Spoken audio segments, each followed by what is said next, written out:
Okay. Let me see if that's working. There we go. Okay.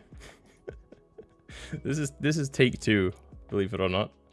Right, yeah, no, that's fine. That's live now. Awesome. Okay, so yeah, there we go. Perfect. Expect some technical issues here. I haven't streamed in the best part of like a decade at this point. And YouTube streaming is a lot more difficult than I remember it being to set up for Twitch. So I was actually rambling there for a good 90 seconds before I realized that I was live in OBS, but not actually live on YouTube. So there you have it. But to give some background on why I'm streaming this instead of just like a video as it usually is, it's been almost 4 years since I started playing EVE. I have not gone through the new player experience since June 2022. I think I watched a friend like about 9 months ago try with the new player experience and give it a go, but it was frustrating to watch. I don't think he was super into it, to be honest, but the plan today is twofold. It's to go through some of the new player experience, because I'm, like I said, woefully out of date on how that actually looks like these days. So I think it's fair, given that I criticize CCP quite a bit about the new player experience, that I get up to date on how it is now, see what's changed. The other thing is, as hinted by the title of this, which I think a few people in my corp said would rage bait some of the beta vets because it's sort of like WoW themed, right?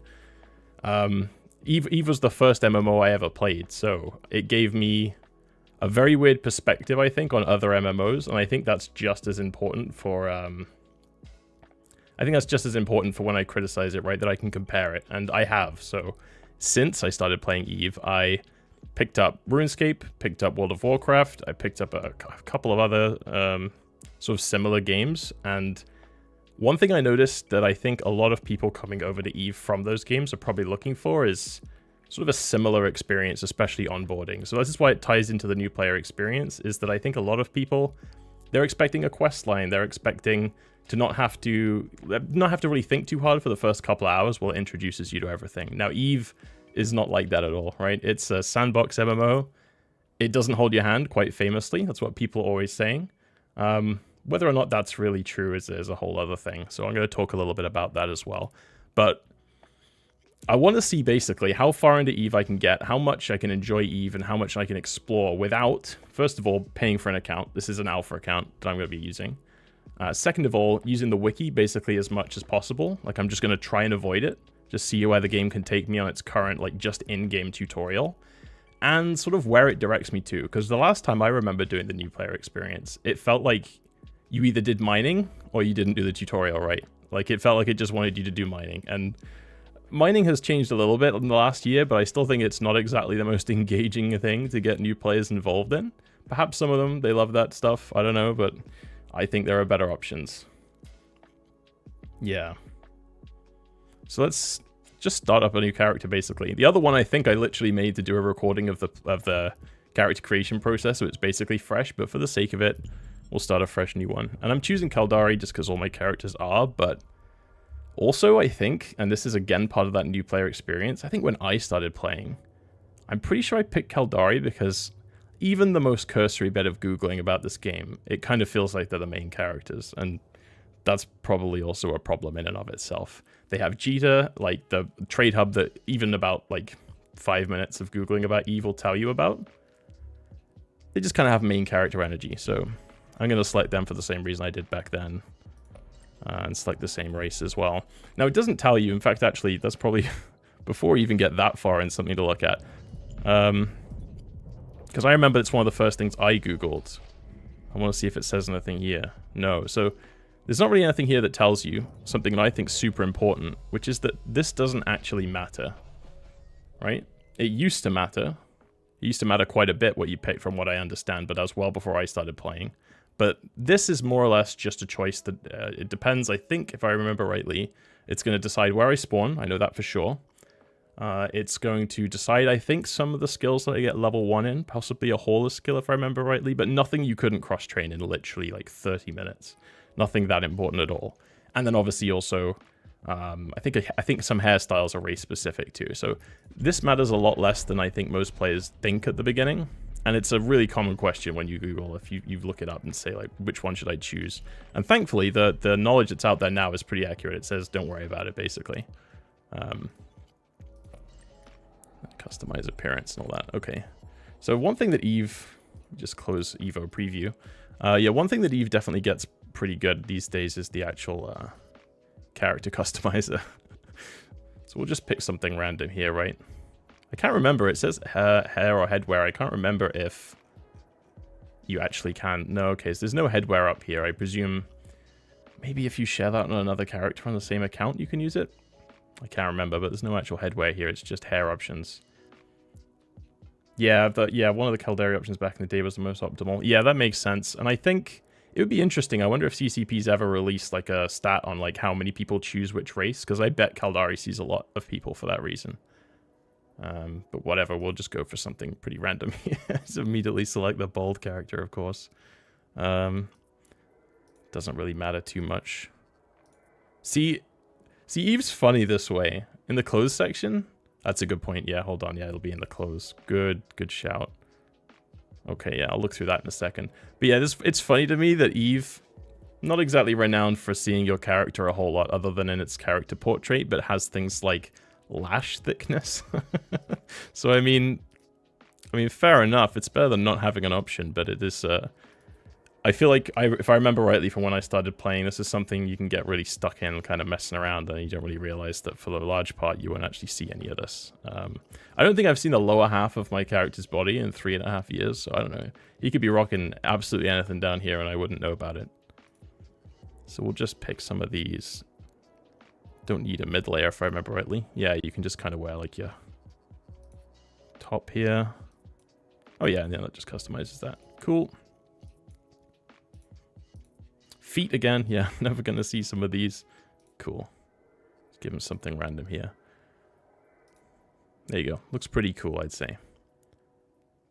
Okay, nothing else over here. See, I've done this bit before, right? Because I make alts, but I usually just spam through it with the randomize button. So this bit's not too crazy. This is another one that I remember getting stuck on here. Again, really cool if there was just some overlay tutorial here that just said like, oh, you know, just pick this based on your preferences. Because in reality, State War Academy, Science and Trade Institute, School of Applied Knowledge, as far as I'm aware, no impact at all other than where you spawn. Now, I know that Air Career Program has come in since I played, and that includes these new air stations that I think might change that a little bit. So, in any case, I'll pick Science and Trade Institute. Now, I have to try and remember which of my various bill-related alts I haven't already used yet, so let's try that. Surely. Yeah, okay. Cool. See, the problem is I use these like random ass names and I forget which one's which, so. Yeah, so here's the important thing that's different to normal. Is normally at this point I press no. But we're gonna press yes. New Eden. Let's pause the music. A universe brimming with possibility and rife with adventure. Only the most intrepid capsuleers can conquer its many wonders. Do you have what it takes to become one with the machine? It's a cool cinematic, right? Explore the far reaches of space, carving out a name for yourself among the stars. To become a titan of industry, amassing wealth, power, and prestige as you rise above your rivals. Or to prove your worth in combat. It's pretty hype. Cementing new alliances and vanquishing your foes on your path to glory. For the rare few, immortality awaits. Okay, yeah, so they do explain the capsulae, like the premise of that at least. Become the architect of your own destiny. I didn't realize that's how they went into the capsule. Shows how much attention I've paid.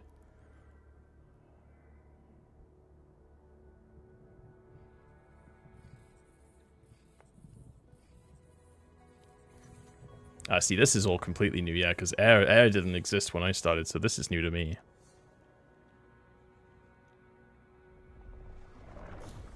Greetings, Captain. Oh, this part isn't new. Maybe Air did exist, right? Just not the career program? Maybe I'm misremembering.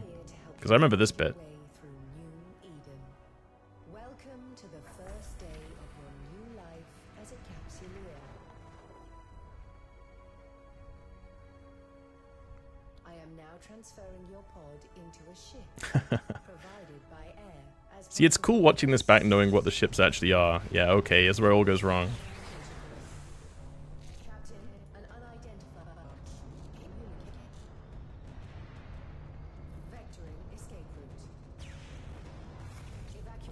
It's very cute watching this back now in hindsight, honestly. It's nothing like the actual game, right? Station hull integrity compromised.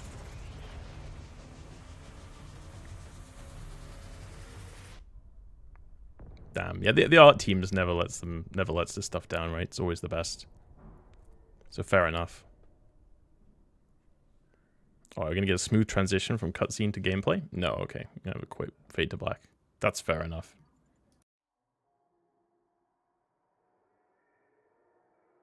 Captain, this cloning facility was attacked before your capsule could be inserted into a ship. I initiated our evacuation sequence before we reached the hangar to avoid certain death. No need to thank me. Don't remember Aura having like a sort of sarcastic tone, but This okay. baptism by fire is certainly not what Air had planned for your first day in a pod. Rest assured, I am here to help. See, this bit immediately is something that has been on my mind as a reason to do this, because this was sort of the same thing I saw one of my friends playing, like when they tried to start this game, and it immediately sprang out at me that this is perhaps quite a good way of retaining people for a couple of hours, but really unlike the actual game, right? Like, how often does this kind of thing happen when you're actually playing the game? Basically, never. I'm unable to identify our attackers, but they are not currently targeting. I see my our camera's capsule. lagging a bunch, but that's This okay. gives us time to locate a ship. Okay. Your pod may be able to fly through space, but like all capsules, it is unarmed. A proper ship comes with proper weaponry. We must scan the debris for a space-worthy vessel. Okay, it's a real cool backdrop though, eh? Like, holy crap. That's awesome. Let me just close this so I'm not running the same thing twice. Yeah, so like, what a cool backdrop. Okay, so it's gonna try and get me to Let's get a rotate my better look camera. at our surroundings. Scroll in to zoom in, scroll out to zoom out. Yep, okay. Ah, there is a ship still capable of flight. An Astero, no less. A fine ship indeed. That's true. One of my favorite, actually. So, okay, so I got a little pointer here and it tells me to click it. See, this is really cool, though, this sort of interactive like pop-up that's going to move around. I don't know if you've ever used the user interface pointer in-game, but it's a lot like that. Like, the user interface pointer in-game is really, really good for like guiding people to stuff like this. And the fact that it's here in the tutorial, basically, I'm a big fan. I have highlighted the navigation section of your display. Use it to approach the ship. Okay, so I'm getting the UI introduced to me one step at a time. That's also a big green flag to me here, because again, I don't remember if this was here when I last tried, but I feel like so overwhelmed by the UI. And like the fact that it's just showing me the selected item UI is a good start. So I'm just going to click approach. Okay. Got this kind of weird off-center camera location that you also don't really see when you're actually playing, right? That's kind of a novel thing. Board the Astero now. Okay. Oh, it's way closer than I thought. Oh yeah, there it is. Okay, yeah, so board ship. See, that sort of flashy animation is what I'm talking about. That doesn't happen when you're actually playing. A little bit misleading. Why doesn't it happen when it's actually playing, right? That was cool. Our shields took significant damage in the attack. Cool, yeah, that makes sense. So it's showing me my shields are depleted. It's sort of highlighting that section so you don't get it confused with armor. That's cool. The armor is also in need of repair. Oh, okay. Yep. I believe the appropriate idiom for this situation is, we're screwed. Okay, it's got some character to it. That's good. Fortunately, the cavalry has arrived. Now, I remember this Ships being bearing air funny. transponders are approaching our location. I remember this being real funny because it's like ships that would not be suitable for this purpose. Okay, that's an Osprey Navy issue. That's good. That's fine. There are two freighters there, though. I can't remember the name. The freighter that can take ships in the hangar. Okay. This is Balin Ferris, Commander of Air Security. All ships evacuating this cloning facility are advised to rendezvous at emergency coordinates. Okay. So, oh, just continue, right? More for him to say. Several thousand civilians appear to have survived the attack. Let us make haste and join the fleet Commander Ferris is organizing. Your overview will display the ships in your vicinity. Okay, so it's getting me used to the overview. That's cool. So it's a select Balin ship in the overview and click approach. Now, So it doesn't want me to select it in space. What I think, it's slightly confusing maybe that we've got this like pop up on screen here, and I guess it's trying to show you that these two things are related, and that's kind of good. So select it and the overview. Okay, and it's going to snap my camera to it and select approach. That's all good. What else are these out here? It's got Nesters, Bowhead, an Orca. Oh, so it's just a normal Osprey, right? If it's repairing me, not an Osprey Navy. Were you able to determine the identity of our attackers? Negative, Aura. Their transponders were cloaked and their hulls lacked any identifying information. Okay, that's this was an act of corporate espionage. a new animation. There are a lot of people in New Eden who want to get their hands on Air's technology, whatever the cost. There we go. I'm getting repaired. So that's like a bit of lore, right? But Thanks like, to doesn't Commander really come up Ferris's again. repairs, our ship is almost as good as new. At his command, we will proceed to the emergency coordinates.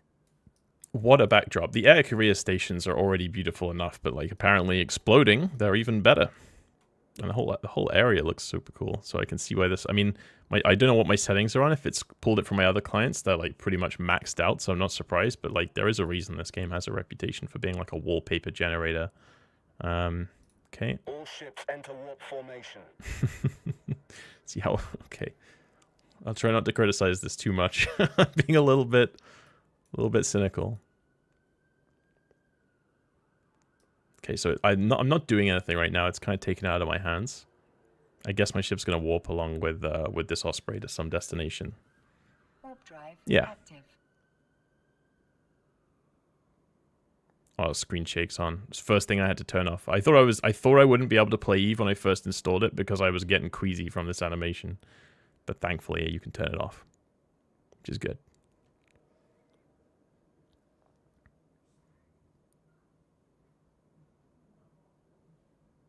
We've now arrived at Air's designated emergency evacuation zone.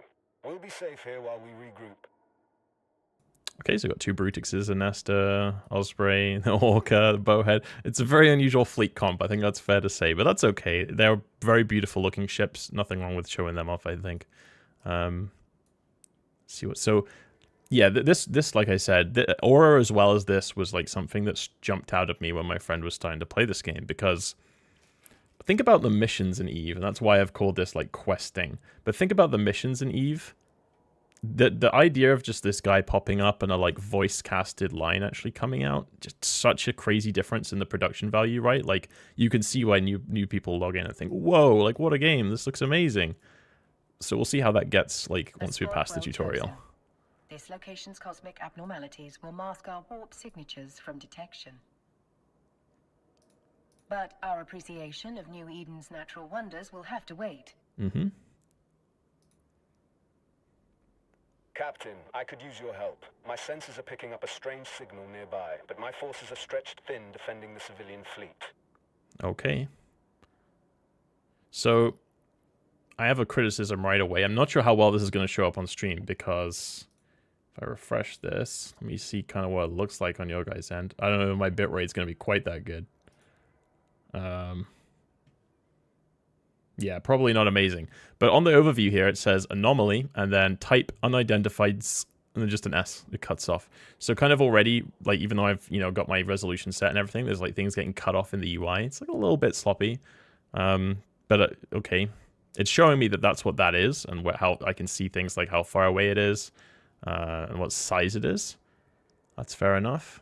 The cosmic storm likes to play with our sensors, so it could be nothing. But after that attack, I'm not taking any chances. Okay, so approach it. So I know how to do that already. Yeah, it tested me there. It didn't tell me where to click it. Just waited for me to do that and then told me where the approach button was again. That's cool. Bit of tutorialization. I think I can free spin my camera again.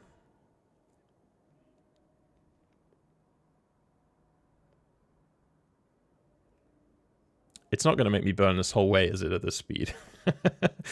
Maybe this is designed to make you like really feel the environment, a good opportunity to look around.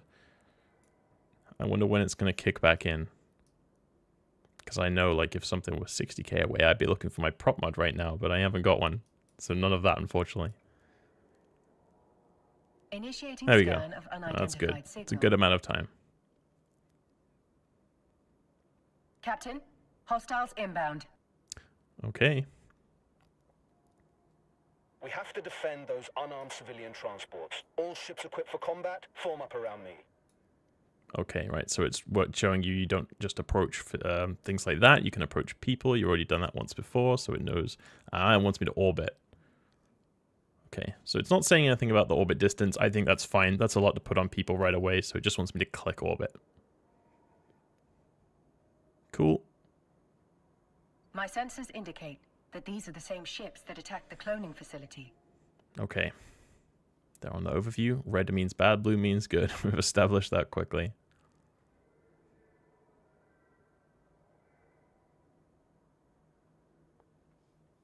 Several frigates are breaking away from the pack. There we They're go. targeting those civilian ships.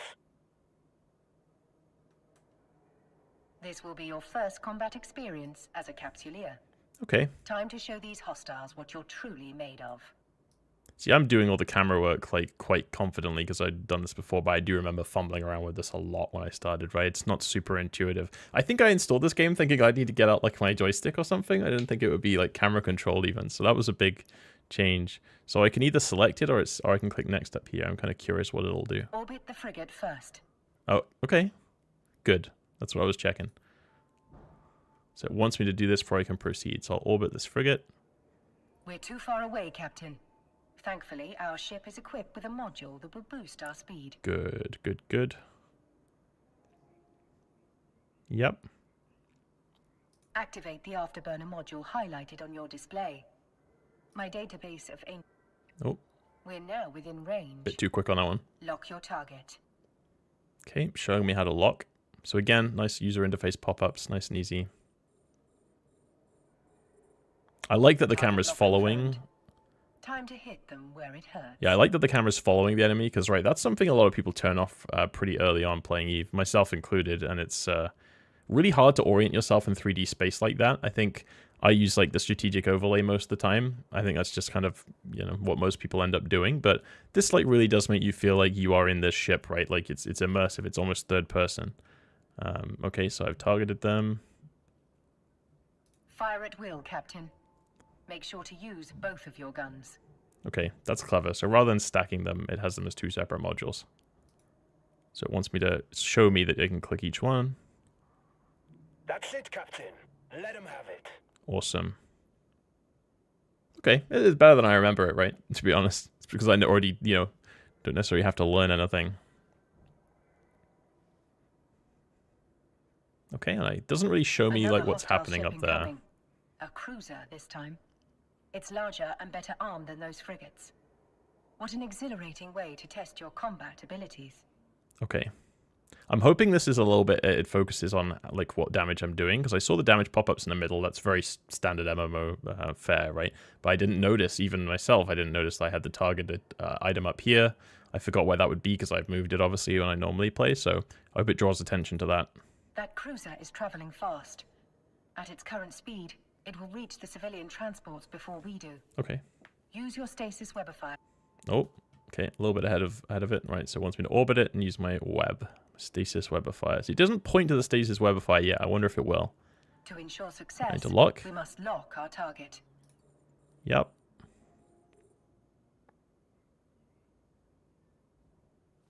Is it going to tell me what the web is, or is it going to let me find it? I'm kind of curious. Doesn't want to tell me. That's good. I like that. It's giving me a Now's your second to work chance. it out. Okay, then, Capture okay. your web, Captain. Eliminate them. Right, so after a certain amount of time, it's going to make you. But until then, it's as if you could work it out yourself.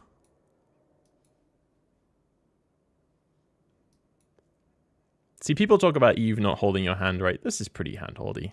I can't lie. This is, even compared to some other MMO tutorials, quite hand-holdy. But that's no bad thing. But I'm more interested in the transition between this and when you actually get in the game, which I think is pretty jarring.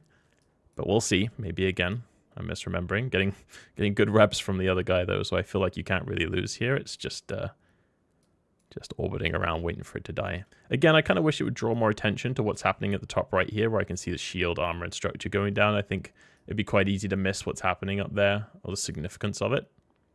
But that's definitely nitpicking. Otherwise, this has been really intuitive so far.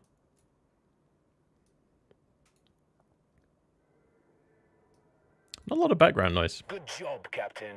You've got potential. I think I might have music turned off, which is fair enough, right? Everyone does that. Eve has music. Shit. 2 battleships breaking away from the enemy fleet. It's not They're very stopping family the friendly. civilian transport from warping away. Watch your 6, Captain. They're bigger and badder than anything you've fought before. Okay, a couple of Macarials. That's cool. I like that it's showing us the ship classes sort of gradually here. It's like you can kill this, you might be able to kill this. This is big bad. This is battleship. Captain, we can use electronic countermeasures, ECM, Oh, to break the battleship's expecting lock on that. civilian transport. Doing so means the battleship will be able to target only one thing: us. yeah, okay. Gotcha. There is no other way to save those civilians. They are not Capsuleers like you. Their deaths will be final. Yours will be a learning experience. All right, that's really, again, really good. I feel like this didn't sink in for me the first time. I didn't know what Capsuleers were about. I didn't know that they were like not you know, permanently dying until maybe like 2 or 3 months into playing the game. I just didn't pay attention clearly. Okay, so select hostile battleship, orbit the enemy, nice and straightforward, and then, yep, got an We'll ECM do here. what we can to keep the other hostiles off your back, Captain. Focus on your target. Okay, so confusingly, I've selected this one, and it's telling me, like, select this one instead, so I'm going to click on that one. Okay, I see what it's going to do. A little bit confusing. Okay, and then, again, it's given me time to do it myself, I think, but it's a little bit confusing. It's still telling me about the other hostile battleship, which I'm about to bump into. So I'm going to... Does it want me to ECM yet? Let's just try. That's it. Yeah, that's The final fine. group of civilians has escaped. You've done good, Captain. I don't think it should be showing me the other hostile battleship once I've already selected and locked onto one is all. I We're think taking that's heavy fire, Commander Ferris. not great. Once our ship is destroyed, the pod will soon follow. According to my calculations, our destruction is 99.99% certain. Ah, that trope, okay. You'll learn to hate Aura. That's the problem, right? Sorry if anyone's playing Eve or watching this, by the way. This is just enough to raise your heart rate. Just these warning alarms. Damn it! These bastards have me pinned down. I won't be able to reach you in Ah, time. no reps from the Osprey.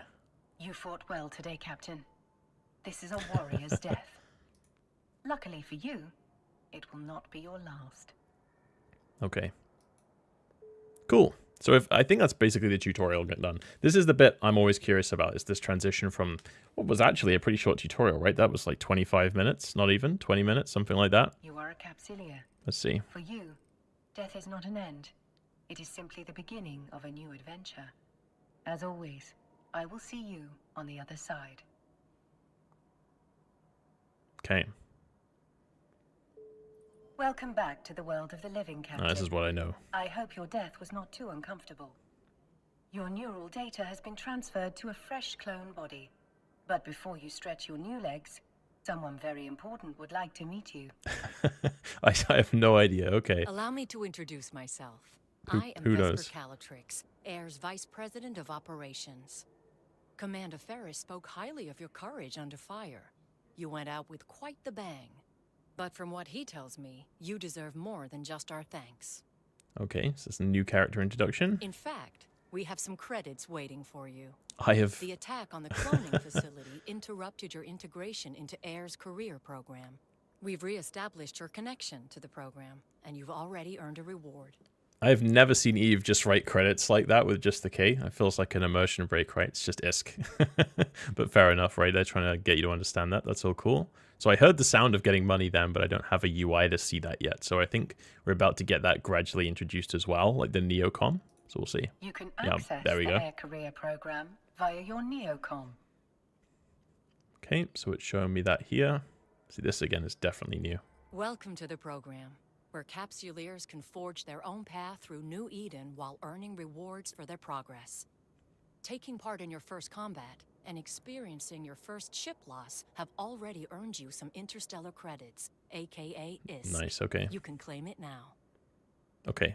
A little bit of annoying window overlap going on here, but that's again being extremely nitpicky, so I can claim my rewards. Now, I love the Air Career program. I remember when it came out thinking, like, this is the bee's knees, because the problem before, I think, was that the career agents or the mission agents you do early on, they're okay at tutorializing. They had a couple of rough spots that I know they've ironed out since then.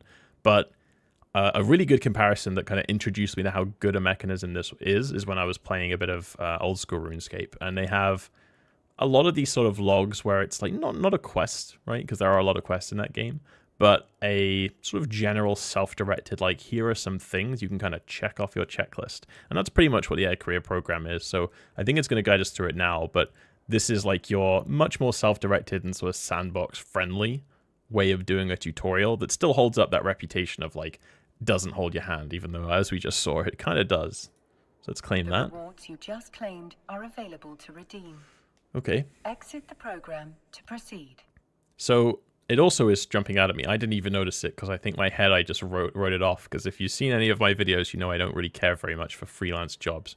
But there's a thing over here on the right about freelance jobs. And I, as a humble new bro, I'm looking at this and thinking, oh, I should click this right now. So let's see what happens. Okay. So it just opens up the freelance jobs window and the opportunities window. Okay, I mean, it's a new feature. I don't blame them for promoting it a little bit. This is absolutely meaningless to a new bro, I fear. I mean, we can click on a view, but there's some new player insurance. So again, you know, new player insurance program, new player support program. So as a new player, what's that about?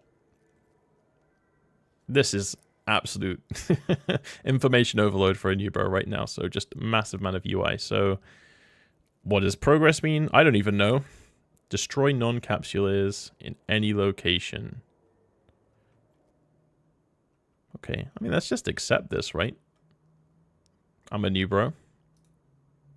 I don't really know what that did. So it's just something's popped up in the top left that's kind of like, oh, if I can see it just about, but it's like, doesn't really want to show because it's overlapping on something the tutorial's trying to do. So this is like possibly a first like kind of quit moment, as I know a lot of other people sort of describe it. Because I'm looking at this thinking, like, I don't know what I'm looking at right now. Like, this is a lot to introduce the player to before they've even done the steps that Aura wants. So I don't necessarily know if it's a good idea to show players freelance jobs this quickly. So it wants me to close the career program window, so we'll do that. View your redeem items to see your newly awarded ISK. Okay, so that's the redeem queue in the bottom left. That's good. From here, you can redeem your ISK directly into your wallet. And I will. As your last ship was destroyed in a blaze of glory, Air would like to provide you with a new one. Okay. I can't remember what they give you. Again, I think this is new. What do they give you? I will enable your station services panel so that you may board the ship provided to you by Air. Is it just going to be my Corvette? Try not to blow this one up. Yeah. But if you do, you can acquire a new Corvette at any station. That's good. That's good to teach people early on. So click that. Your next adventure will hopefully prove less explosive. We have a lead on the attack on the cloning facility, and we want you to follow up on it. See, this opportunities window again is just lingering in the middle of the screen right now because it tried to pop up and get me to use that right at the beginning. So again, sort of trying to get into my new bro space of mind here. I'm saying, like, what is this still doing? Do I need this? Is this to do with what I'm being taught? Like, it's not clear, I would say, to a new player that this isn't part of the tutorial, and this isn't like a lore faction Tenebrous initiative. This is like a this is a corporation as far as I'm aware. I mean, I can click this because this is like a player corporation, and it's not a bad thing to introduce people to the fact there are player corporations and that this is again much more of a player-led game compared to a lot of other games, but maybe a little bit later. I'm not sure I agree that needed to be showed when it was showed, so we'll close that now anyway. And we'll see where it tries to get us to go here with this lead. This is a lot more story-based than I remember. It's kind of a pleasant surprise. We'll see where this takes us. We've debriefed the civilians you saved, and have learned that moments before the attack, they lost contact with one of our research facilities. That facility is in orbit around this solar system's sun. What do you say? Up for a little reconnaissance? Certainly, Miss Calatrix. I am sure we are just as curious as you about what happened. Excellent. It could just be solar radiation blocking their comms, but I wouldn't bet on it. Fly out to the sun, investigate, and report back on whatever is going on. Okay, so this is going to get me out in space for the first time. I love this bit because whenever I make an alt, you always end up from the station, right? And there's a whole bunch of like little ships just gradually drifting out the undock. That's like, I always look at it like turtles running up a beach. You know, that whole thing where they get they get their eggs laid on the beach and they have to run to the ocean. I feel like that because you see them all pouring out and they don't really know what they're doing yet. They're just reading the tutorial. It's kind of adorable. So we'll see. It's going to make us undock in a second, I figure. You may undock Yeah. and begin your journey whenever you are ready, Captain. This is fulfilling a lot of people's Star Trek fantasy, right? Getting called Captain here. And hello, Liliana. So, okay, so it is trying to highlight undock over here. Now, I have to say, I forgot about this again, but choosing your race does choose the color of your user interface early on. And this blue user interface with this, like, blue highlight here, it's not super clear to someone who doesn't already know what this button is for. Like, that it's trying to get me to click it. I mean, it says undock. That says undock. That's great. But this highlighted thing it's doing is kind of useless on a blue UI, to be honest. So we'll click it. Let's see what happens. As if I don't know what's going to happen here, right? I figured that might be a cutscene even. They might try and jazz it up. Solar system by warping to celestial objects and other locations using your overview. Select the sun in your overview and then warp to it. Okay. So Amson, highlighted again, select the sun, warp to it, and see, look, you can see people undocking in their Ibis. This is what I mean, it's adorable. So it's just going to have me warp at 0. Warp drive active. Okay. See, this relies a lot on you not looking around the UI much, which is good. I'm okay with that. Like, it's trusting you to just do as you're told, which is probably good when you're starting out in a game that's complicated. There's a lot of weird ambient noise. I don't know if you can hear that, though. Considerably above retina destroying levels. Polarizing filters compensating. Great. Oh, there's another player here. I didn't realize we were this. I thought this might be instance-based, but there's another player here. There's 2 players here. Cool. Oh, see, I figured there'd be a cutscene. So this is showing off their new cloud stuff, right? This was definitely new. This whole cloud graphics they added, like maybe 2 years ago. This is really, really nice. I don't know about that camera work, though. It's safe to conclude that the problem was not just blocked comms. Abnormal gravitational waves are emanating from the wreckage. Their source must have been exceptionally powerful for them to be so prominent, despite the sun's own gravitational field. Okay, very sci-fi. There are multiple wrecked ships among the debris. You can loot them to investigate their contents. This is such a nitpick again. I'm very happy with this experience so far, but one nitpick is that I figure they should probably not have these tabs here right now. So if you remember, there's the general targets, mining, warp to, and all tab. I'm kind of curious, if I just select something else, is it going to lose them? Yeah, I figured it would. So it's going to lose like what I'm supposed to click on if I selected another tab. It would be so easy to click around on here and kind of mess up, and like that's okay, right? You probably will intuit to go through each of these tabs and see if it shows up again. Which it does, right? If you go on here, it shows up. But I think that would be a cool thing to introduce a bit gradually. Like just one tab and then be like, or maybe even right now would have been a really good example. They could pick something like Rex and it not show up on your tab that you're currently on and go, here you go, you got to switch tab. Maybe it'll do that when we get to mining. That would be another really good opportunity for it. So we'll see. So I can loot them. So it just highlights them. So let's just click on one. Oh, and there we go. So it highlights the open cargo button. So it's going to make me burn towards it. Yep, little pop-up here tells me the cargo's too far away. It's a weird station ambience noise. Again, I don't know if it's coming through very well, but it sounds like I'm still docked to me, but I'm obviously not. Maybe this is just the sound of HiSec. It's been a while. It's also not showing me what system I'm in, curiously. I guess it's going to introduce that in a little bit. Okay, so we're just going to burn in here. Just going to spam on that. Again, trying to put my best Nubro hat on here. I'm like, why is this taking so long? Again, it's giving you time to look around, though, at the cool environment, and that's no bad thing. I mean, that's insane. That's crazy. That looks so cool. A mining module. Curious. There are no asteroids to mine in this location. We should retrieve the item and take it back to Ms. Calatrix. Okay. So an intrigue plot here. I'll loot it. The module has been placed inside your item hanger.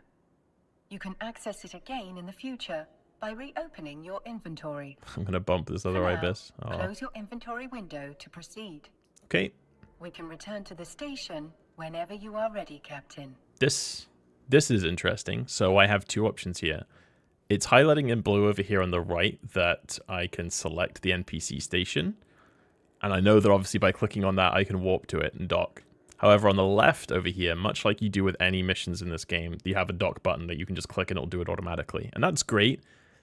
I'm really curious to see if it's going to make me do this without the dock button at any point. Because I think that's important, right? But we'll see. So I'm going to do the new bro method here and click on dock over here on the left. Because that's what looks most prominent to me.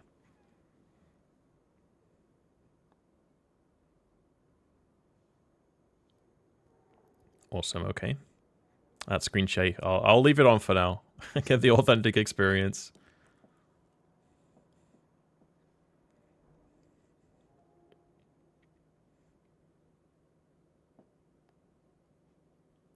Yeah, I have not been back to these systems since starting out, probably. Other than flying through them on the way somewhere. But yeah, these air stations look beautiful. Okay. No local chat either or anything like that. That's cool. Docking permission requested. I wish I could play the rest of the game like that. None of these chat windows. Okay. Docking request accepted. Nice.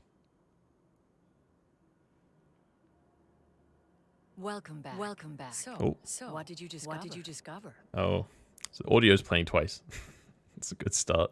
I'm afraid the research site has suffered the same fate as the cloning facility. This time, however, the wreckage was surrounded by abnormal gravitational waves. Be cool, by the way, if when you docked, I mean, this is just a general feedback, that I was actually zoomed in at anything that made sense, because right now, you can barely even see my ship, but if I zoom in, it's there. Be interesting if it started you here, so that you got a bit of scale.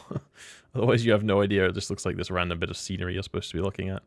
That's not something you need to concern yourself with. Cool. Okay. Again, plot development. Ms. Calatrix, you did ask us to report whatever was going on. It would be remiss of me if I did not note that these readings were quite unusual. Yes, well, you've reported it, and I have told you that it is not pertinent to this investigation. Okay. Did you find anything else? There were a number of wrecked air vessels at the site. We recovered this mining Oh, module from one of them. Is it going to make me find it in my inventory? This would be a really good opportunity, right? A mining module? That cannot be a coincidence. We've just been contacted by one of our agents stationed at a nearby mining site. They've picked up a strange signal, but have been unable to locate its source. Okay. We need to find out if there's any connection between this signal and the attacks. You'll need to investigate, but undercover this time. Ooh. If there is a link, we can't let whoever is behind all this know that we're onto them. Fit the mining module you recovered to your ship. Skylab, you're in the... Just another member of the mining. You're in the right place. This is the tutorial. So if you're brand new to EVE Online, I mean, 100% I recommend you give it a try. It's free to try. That's like everything I'm doing right now is on a free account, so you can do this bit. I've just spent like 45 minutes getting to this point, and I guarantee you'll do it quicker. I'm trying to put on my like lowest common denominator impression and trying to really not understand it willfully. I recommend giving it a go. You'll catch up with me if you start now, honestly, other than the download, right? It's not a small one, unfortunately. So it wants me to fit the mining module. So it's going to show me how to use my item hanger, and it's going to show me how to fit that onto a ship. So this is quite advanced stuff, considering I've only been out in space in very limited ways. So, okay, we'll see what order this takes on. Duly noted, Miss Calatrix. Captain, you can fit the module to your ship by accessing the fitting window from the Neocom. Yeah, this, again, was something I remember struggling with a lot for one reason, and that is that over here on the left is the fitting button, right? That's very clear. Up here in the top right, though, is also the fitting button, and I don't know why, just from a user interface perspective, I just gravitate towards that top right area. So, like, that's where my brain went. Do you need 27 characters or one character? Oh, one character is totally enough. There's a bit of a I I guess it's a myth, right? I mentioned it in one of my videos where I debunk Eve myths, but there is a bit of a myth that you need to multi-box this game, and you absolutely don't. There's some stuff that is gated behind multi-boxing, but you can say that about almost anything. You can enjoy this game absolutely with just one account. No problem at all. And hey, I'm pretty sure that the chat not appearing is the chat minimized when logging in bug. Okay, interesting. So it might be a bug. Yeah, because I can see the chat channels button on the left. That's interesting. So we'll see if that comes up as a problem. Because that wouldn't be very good new bro experience, right? So anyway, yeah, what I was saying, yeah, top right is where I would want to, this is where my mind gravitated to, with these buttons in the top right hand corner, not the buttons on the left. So it'd be interesting if I highlighted both just to show you, or maybe even didn't show you this window over here just right now so you could get familiar with them one at a time. Let's fit your new module in a free slot. Okay. Again, this is actually crazy. This is learning this from a different perspective. So it has an option here. You're in the browser, right? And it has an option here to click on inventory in the fitting window. I've never used this button in my life. I don't know about you guys, but I open up my item hanger over here and then just click and drag it from there into the fitting window. I don't think I've ever used this. Maybe I will from now on. Okay, so I can see inside the ship or in my ship hanger or item hanger. That's interesting. Maybe I'll use this a bit more frequently. It's not the way I usually do it. So click and hold the mining laser upgrade in your inventory, drag it to your ship in the fitting window. So it's showing me the empty slot, but again, I know if I just drop it on the ship, that's fine. It would be interesting if it forced you to just do it on the slot so you understood the connection between those things, but I think that's okay. Now, bring the module online. Oh, okay. It appears you do not currently possess the skill necessary to use this module. Hardly surprising. You still have much to learn. Oh, okay. I thought it was about to be a diss. Hardly surprising, but that's no, fair enough. It is true. Please direct your attention to the icon on the display that I have highlighted for you. Yeah, no, I'm glad you're thinking the same, because the items on the right-hand side of the screen, like, I don't use them, but they drew my eye when I was starting out. I remember thinking those were like the main place to go for things, especially because in my head, right, I associated this area with being the station I'm docked in, and like the left area with like my ship. So I thought, okay, if my stuff's in the station, then the button's going to be over here where it says undock, and it isn't, right? There's no inventory access up here. It's over here on the left. So I remember that being something I got stuck on. But anyway, it wants me to hover over the warning icon in the fitting window, so I'm missing the skills. You can add the missing skill to your training queue here. Mm-hmm. Okay. So it's saying I can. I guess it wants me to, so I'll just click train skills. Now, access the skill window from the neocon. Cool. Skills are essential for all capsuleers in New Eden, as they serve as the primary measurement of one's growth. A more highly skilled pilot will be most formidable indeed. Okay. Right, so this is... Yeah, this is the skill plan section, right? Again, so this is quite interesting. I don't remember this when I started. Training a new skill takes time, as the neural pathways of your brain are rewired. The complexity of this rewiring can be measured through skill points. Gotcha. You have enough unallocated skill points to train the required skill. Do so now. I don't know if I like that a lot, like rewired. I don't know if it's an implication that I should do this on the fly, but obviously I know that I don't. But it kind of words like that to a new bro, like, oh, do I have to train different skills every time I log in for what I want to do that day? You have enough allocated skill points to train the required skill. Do so now. Okay, there's a tiny little pop-up in the bottom right-hand corner that's actually below my face on the stream, so you'll have to trust me. Apply unallocated skill points, and I'll do that. All you have to do is confirm that you wish to use those skill points. I do. Confirm. The training required for your new module is complete. Your skill queue is now empty. Okay. So we're introducing skills really early here, actually. I kind of didn't expect this to be before you kind of do any sort of self-directed stuff in space.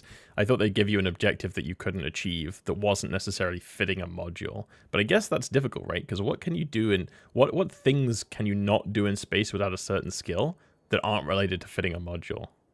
You know?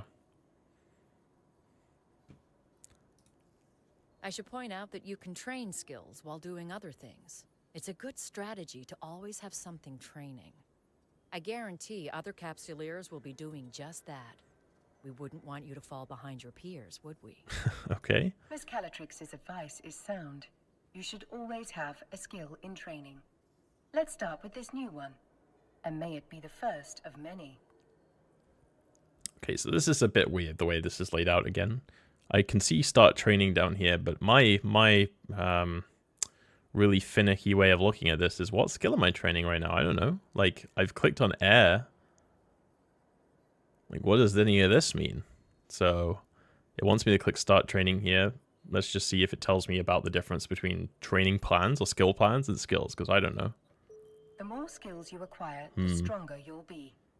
As you continue to grow as a Capsuleer, you can adjust your skill acquisition to achieve your desired goals. Another nitpick here, right? But at the same time, I'm picturing how people feel when they open the Path of Exile skill tree, and I'm just realizing why they probably shouldn't show you the skill catalog at this point. Because imagine opening that up and seeing a skill like, I don't know, Capitals or like Structure Doomsday or something, where it's like, oh, you're going to train this for 90 days. That would put some people off. So I see why they're going for this rather than just showing me the catalog. Maybe they will, though. Now, close the windows crowding your screen. Yeah, no kidding. It would be rather comical if you failed to see a threat hurtling right towards us because of an untidy display. Absolutely. Turn the module online.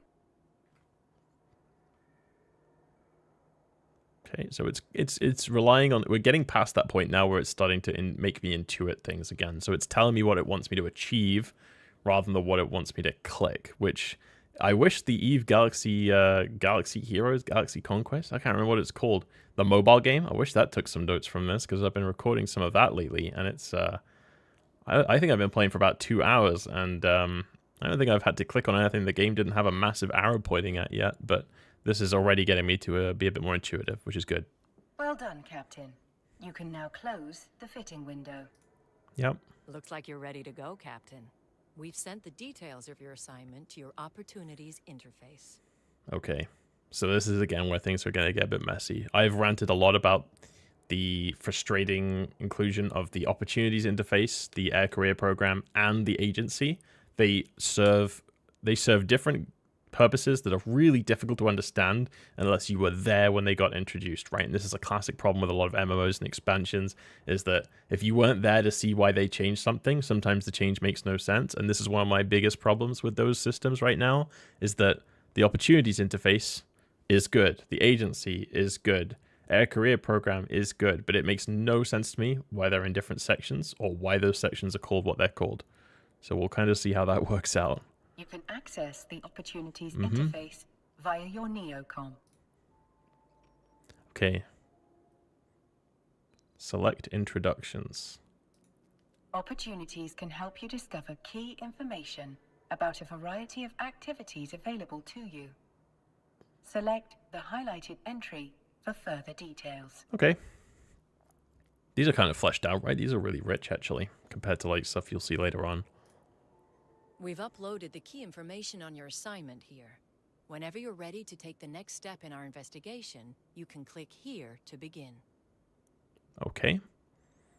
So I can see a little bit of a blurb here. Go undercover as a miner to investigate the mysterious signal and learn the tricks of the trade as you do.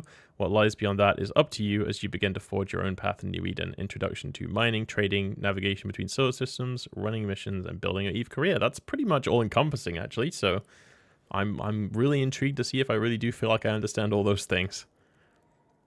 Our agent will rendezvous with you at the mining site. Keep your eyes open and watch your six. This is New Eden, after all.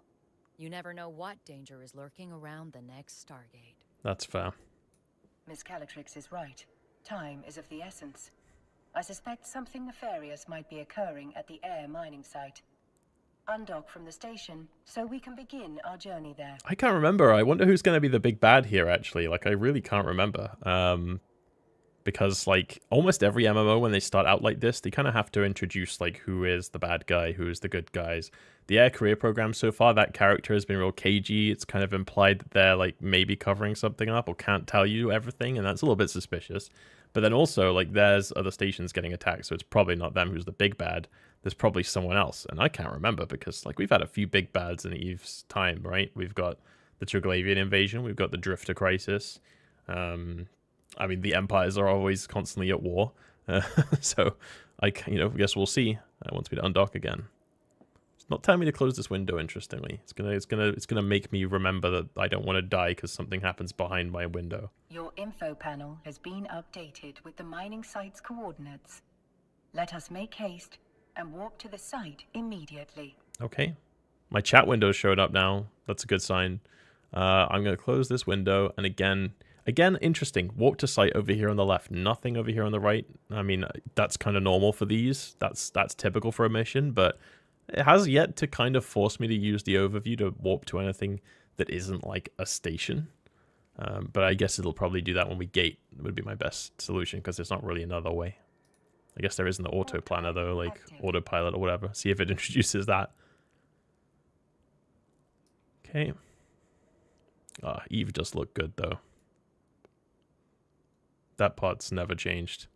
Doesn't matter when you started playing, it looked good for that time, right? Especially with Eve Evolved now. The weird ambience is still strange. Like, I have to turn on some music at this rate. Feels kind of like I'm in a school canteen. Like the background's just kind of this vague noise. Oh, that's a weird zoom. Oh, I have ambient sounds off, like for warping as well, by the way. That's purposeful because otherwise the game attacks your ears occasionally. Oh, got a wind sound effect. Wind in space. Think about it. Mining operation is rather impressive for such a young corporation.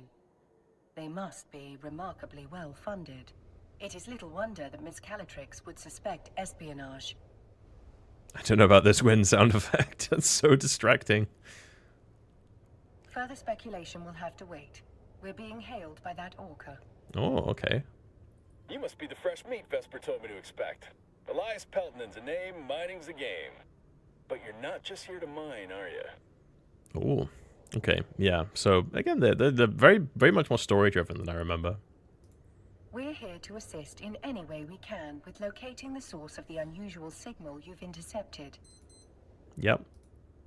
Oh, I can't press next. Unusual Oh, is there we one go. way of putting it. Pain in my ass is another. The signal's bouncing around these asteroids like a Feddo hopped up on a bad booster. Can't get a lock on its source with all these Feddo. rocks in the way. I think I have one of them in my inventory somewhere from like I warped to a GM and they just dropped it in space for me. Somewhere in my item hangar. We are outfitted with a mining laser upgrade that should help us clear those rocks away. Okay. Okay, we're going to get right at it Good then. old Vesper, Mining always 10 immediately. steps ahead. Now, let's put that bad boy to use. Okay. Here we go. I thought they'd show the tabs with mining. That makes a lot of sense.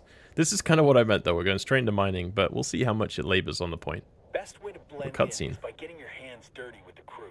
Some miners fly solo, but a project this big isn't exactly a one-man show. Sometimes the only way to get shit done is with a fleet. I bet this is the first time you mine with a crew. This is really cool, actually. No offense or anything, you've just got that shiny new pod smell on you. Follow my lead and you'll be mining like a pro in no time. Let's start with that asteroid over there. Oh, no, I really like that. They're like, oh, you're mining in a fleet now. Like, I guess there's, it's a nice feeling to it. It's good vibes. I bet in this year's updates they'll replace all the Mission Giver JPEGs with 3D models. It'd be even cooler if they gave them all voice acting. Yeah, I mean, this is the main thing. Again, the reason I'm doing this, kind of like looking at questing and the fact that, like, most MMOs introduce you to the game through questing, or at least the sort of solo PvE experience is quest-driven, and that's not the case for EVE, right? And I think the missions in EVE are really kind of lackluster. I mean, that's what I'm going to try and do for these streams, like maybe this one and maybe another one in the future, is just go through missions and kind of treat them like you would treat a quest in any other MMO. Try and like not have my EVE bias on too much. Because yeah, that would be super cool. I mean, just having this 3D model, just a little bit of voice acting, it can be something you skip every time, right? Some people do in these MMOs, but for the people who are kind of more interested in just, actually getting involved in the lore, in the story, that would be amazing. But I think that's also a problem, right? Is I don't think very much of the lore is explained at all by any of those missions, because most of them haven't changed in 20 years. And yeah, Liliana, SOE is a good example. I will definitely be doing that one, because I feel like that's the one most people start off with. I've only done that once ever before, and that was like 6 months ago, very late in my playing of EVE. Okay, wants me to mine this rock. It's one thing I've done plenty If your of. competence matches your confidence, we are in good hands indeed, Mr. Peltonen. Captain, let's approach the asteroid. Very well.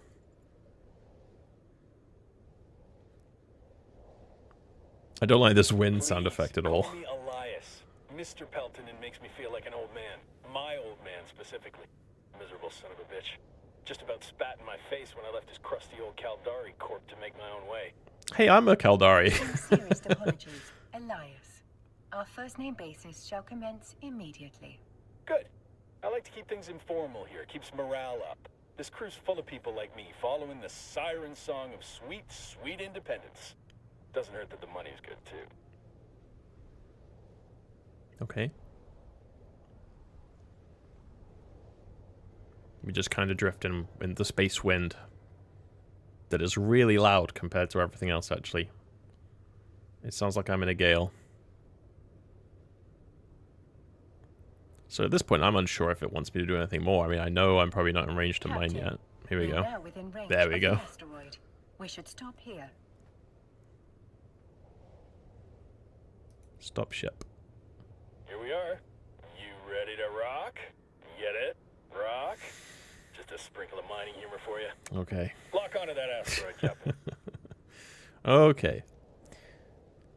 I think I did a bit of try rage quit in the middle. Yeah, there's a boss in SOE actually. It's one of the reasons again I want to do this, like playing through missions. Is I remember when I did SOE, because I've played this game a bunch, I kind of got a little bit too in my own head about it. I was like, oh, what's a good ship? Like, what's a good fit? I was like really trying, like, oh, I can't take this, it'll die. I just kind of want to see how it is if you just kind of follow it from the ground up and just go, oh yeah, this is the next thing I'm supposed to do. Because I have heard there is a boss that's basically a DPS check and is like actually a bit difficult. So we'll see how we do with that. So it wants me to lock the rock. Now is the time to activate your miner module, Captain. Mm-hmm.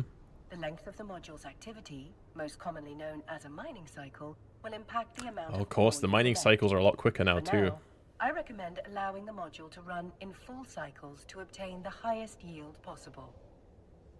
Yeah, that's kind of less important now because the mining cycles are pretty quick, but they used to be much slower. It's still quite slow, not that amazingly quick. There's something spectacular about a fresh asteroid, isn't there?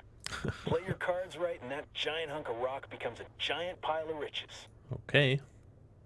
I mean, it is a beautiful background. Look at that size of that You huge can view asteroid. your very own pile of rocks, as Elias puts it, in your cargo hold. It's actually ore, not rocks.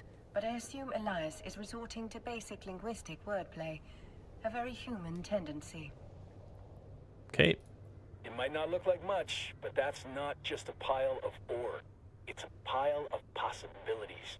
You can sell it, refine it, trade it. The choice is yours. Now, time to quit ogling your inventory. This asteroid's almost dry. Okay. They make mining a lot more hype than I find it when I'm actually playing. But fair enough.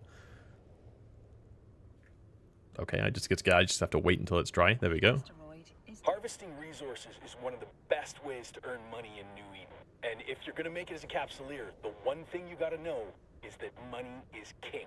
Hell, with enough ISK, you'll be able to buy yourself a sweet ride like that venture over there.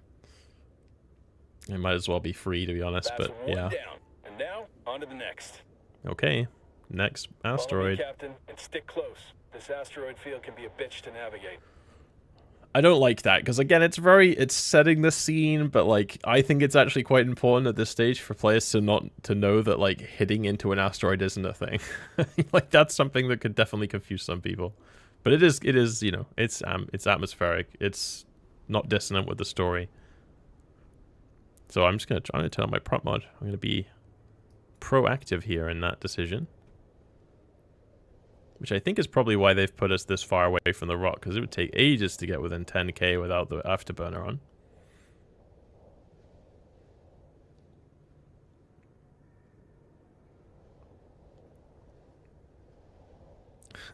So he's in that ship. Yeah, Elias Pelton. He's in the Orca. That's cool. I mean, is this why every new bro that joins my corp wants to fly an Orca in like a week? Is it this tutorial? That would certainly explain some things. Okay, so I'm going to lock onto it. I'm going to again be quite proactive here, and I'm going to click mine. Cool. Looks like you're a natural at this. Keep it up, and Vesper will be offering you my job soon. Ha ha ha. Elias, Are there any words of wisdom you find particularly valuable for new miners? Oh man, where to start? First off, you gotta know the difference between raw ore and refined that's good. minerals. That's good. What we're doing right now is mining ore in its raw state. For someone just learning the ropes, selling that ore is the quickest way to make ISK. But you can also reprocess ore into minerals. Take tritanium, for example. You can't find that stuff in the wild. You've got to get your hands on some raw ore, like Veldspar, and then refine it into tritanium. You can sell those minerals or use them to build your own ships or equipment. You can find refineries at most stations. Experienced miners get way more efficient yields from their ore. So that's something you can work towards. That's really good to teach people. Really good. Big fan. And or asteroids out of Another war. asteroid successfully depleted. The signal strength is increasing. I've isolated the direction of the signal source. It's coming from the asteroid I have indicated on your We better close in on that rock, then. Okay, I almost forgot we weren't just here to mine. We're here on some intrigue plot of you know, espionage and coercion. Somehow that involves mining. I mean, congrats to shoehorn this in. It's a good way of getting it in there without it just being, here's how mining works.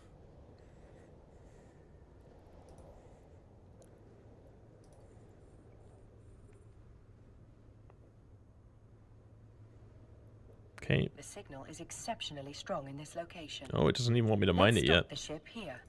Just wants me to stop. Okay. You can break this baby apart using your civilian miner. Yeah, kind of figured that already, right? Like, it would be difficult getting this far without knowing that.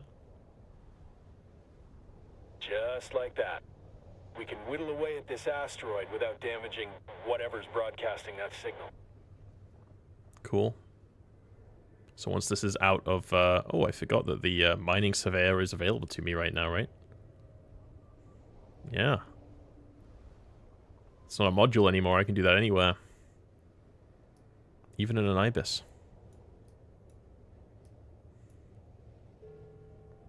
Oh, skill training completed. So that's something happening in the background, right? Again, need to make sure it doesn't get too confusing, but so far that's fine. Just have to wait for this to diminish. Some feedback about the rock being destroyed would be nice. I remember that too. Like some like bits of it disappearing. I've always wanted that for mining. I don't know if that's like a technical limitation or what, but like it's really hard to tell. Like, am I making progress here? Now you know. Holy shit. I think we just found what we're looking for. Was that a Cruor or something? I can't remember the name of that one. Or is it Dramiel? It's Dramiel, isn't it? Cruor's the Blood Angels one. Blood Angels. This isn't Warhammer 40k. Blood Raiders.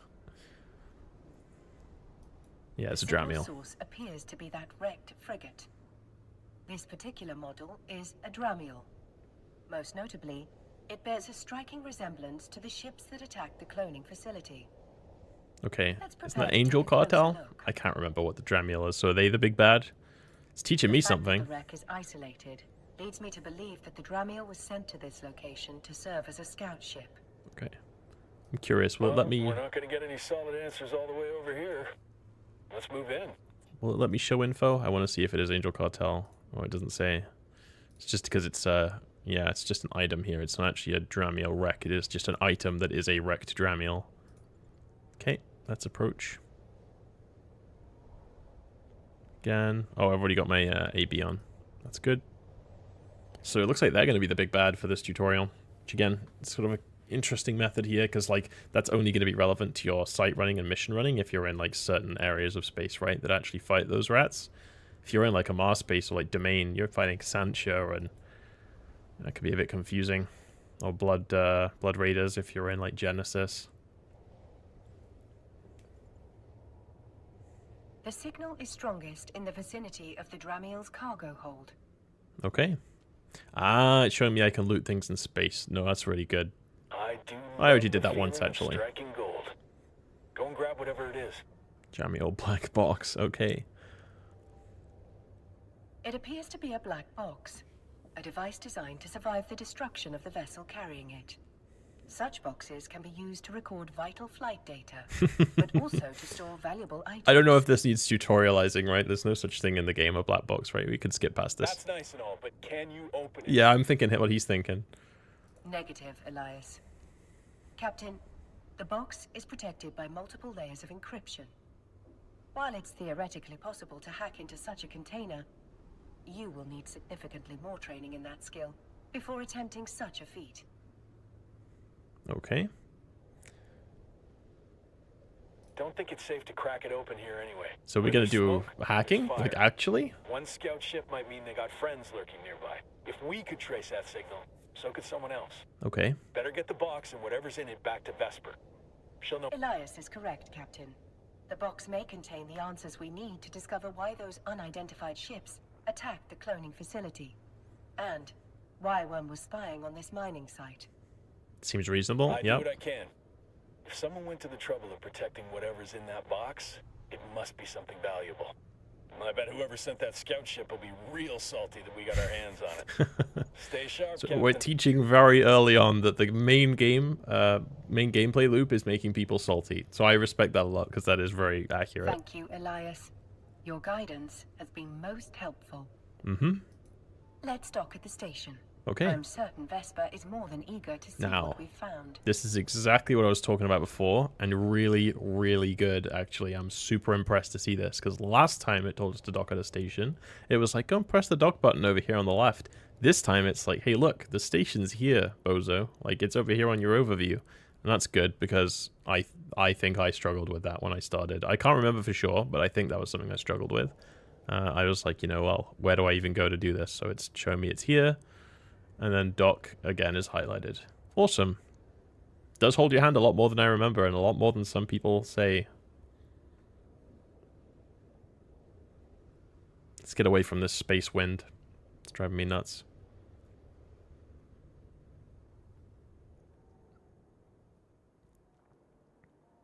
Oh, no, we just got weird ambient station noise. I'm not sure that's much better.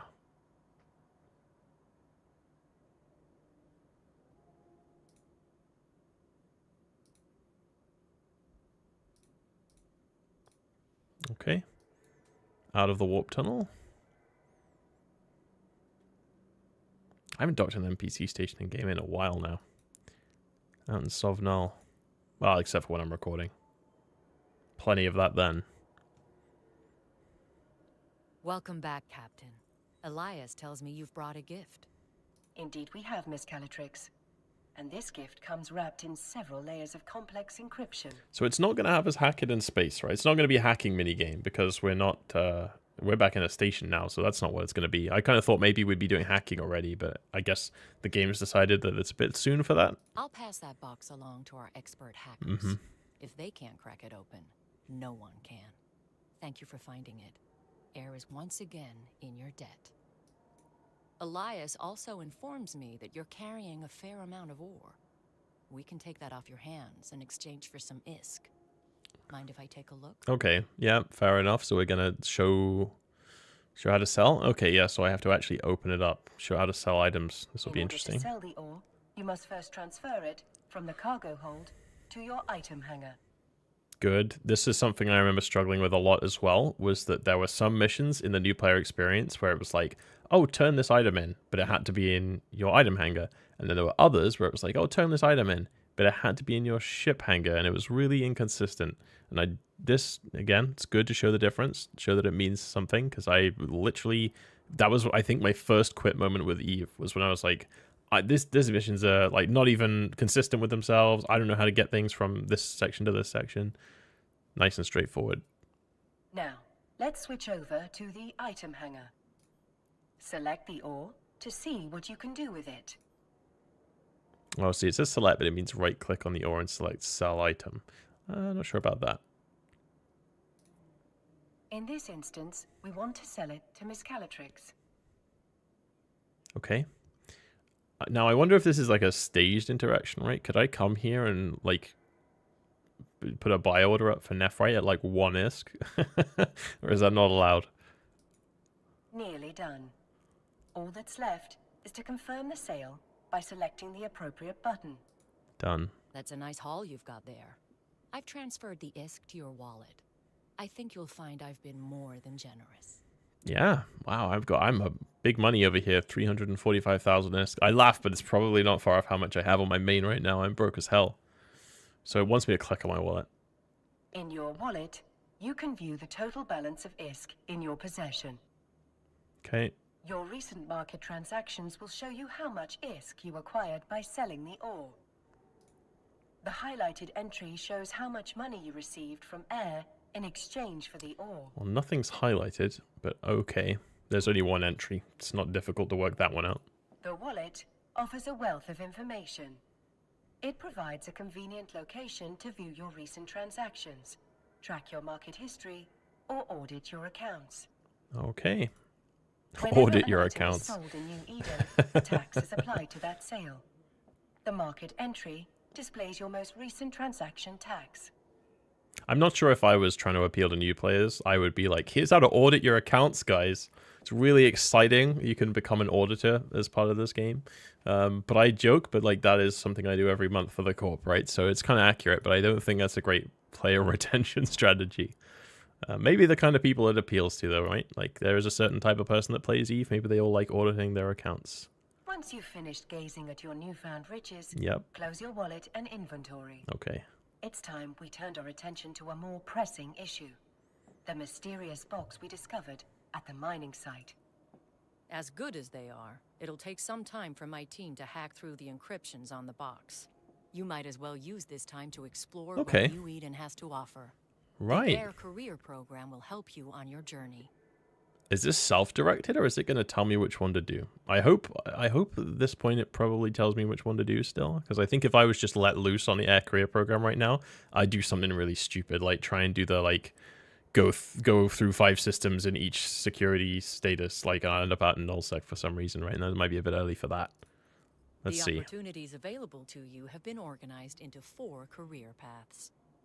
Enforcers work for New Eden's factions, fighting off pirates and other threats. Never thought about it that way. That does kind of explain why it's called that. I never really thought about that, but these are always named a bit weird from my point of view. Explorers investigate the cluster's hidden corners, hacking systems and uncovering secrets. Okay. Soldiers of Fortune band together to fight other capsuleers in the lawless reaches beyond high-security space. Industrialists turn a profit by harvesting the materials and building the machines that make life in space possible. This is a good selection.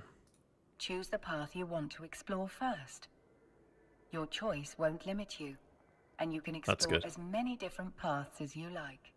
I mean, the new player experience, wow. Like, this is so much better than I remember it, and I think a lot better than a lot of players think it is right now. Because, again, like I said at the top of this stream, people will tell you about how EVE is just cutthroat and gives you no hand-holding, doesn't tell you what to do. This is a really good tutorial so far. But it says I can pick whichever one I like. I'm a big explorer, personally, so I'm just going to click that one. The major factions that rule New Eden have established career agents. Complete missions from them to earn new skills, modules, ISK, and even ships, making them both lucrative and educational. Track the goal of completing a mission for the career agent to add it to your info panel. Getting a bit wordy and technical here, but let's give it a try. So it's saying, so this is the section, and then it says mission 1, mission 2, mission 3, mission 4, mission 5. Select that one. Track. Okay. What does Aura Assistance say? I don't know why, but this purple, like, it screams to me like the AI assistants that are in all the stuff I use for work now. Something about purple. Missions offered by career agents offer a variety of rewards, including new skills, ships, modules, and money in the form of ISK. See, I'm pretty sure this is a video, and if I had one bit of feedback for CCP, it's to use their training videos more. They are a massively underutilized resource, especially when it comes to ship mechanics, which I don't think any of these are going to touch quite yet, but one's about like how missile damage applies, how turrets track, really underutilized. So I'm going to watch this, see what the mission basics video is like. It's 3.5 minutes, so maybe not all of it. Working with agents and completing missions can earn you valuable income and standing with a corporation. As you earn standing, you will unlock more difficult missions and earn pay to upgrade your ship and take those challenges on. Missions are available via NPC corporation agents. You can locate an agent to work with by opening the agency window. See, this isn't updated to the new UI. This is still pre-Photon. So I don't know if they might want to update this. Or is it pre-Photon? The skill is a bar, not a circle here, and I'm pretty sure that was a circle right after I joined this game, or right before even maybe. Okay, this is still all the same though. In 3 basic types: security, which focuses primarily on combat; distribution, which primarily focuses on the transport of goods; and mining, which focuses on resource acquisition by mining asteroids. See, this is exactly what I was talking about. This is exactly the problem. Now, it's good that this is a video here. Some people, visual learners, right? Some people prefer this kind of thing to following a step-by-step tutorial or reading a bunch of subtitles. But, however, I've just been told there are 3 types of missions. What were they? Mining agents, distribution agents. What was the other one? I've already forgotten. The memory span of a goldfish. Security agents. Okay, right. So 3 different types of agents. That, I believe, is still the same, right? That is true. But that is really weird to read or hear after being told about the 4 different career paths in the air career program. So this is the same problem where like the agency, the air career program, and the opportunities window are not working together. They're not all pulling in the same direction. So it's confusing to me that I'm like, okay, well, I've just been told that like industrialists, they do all this stuff. What's distribution, and why is mining and distribution separate? What's security? Isn't that enforcer, or is that soldier of fortune? Like, I don't know.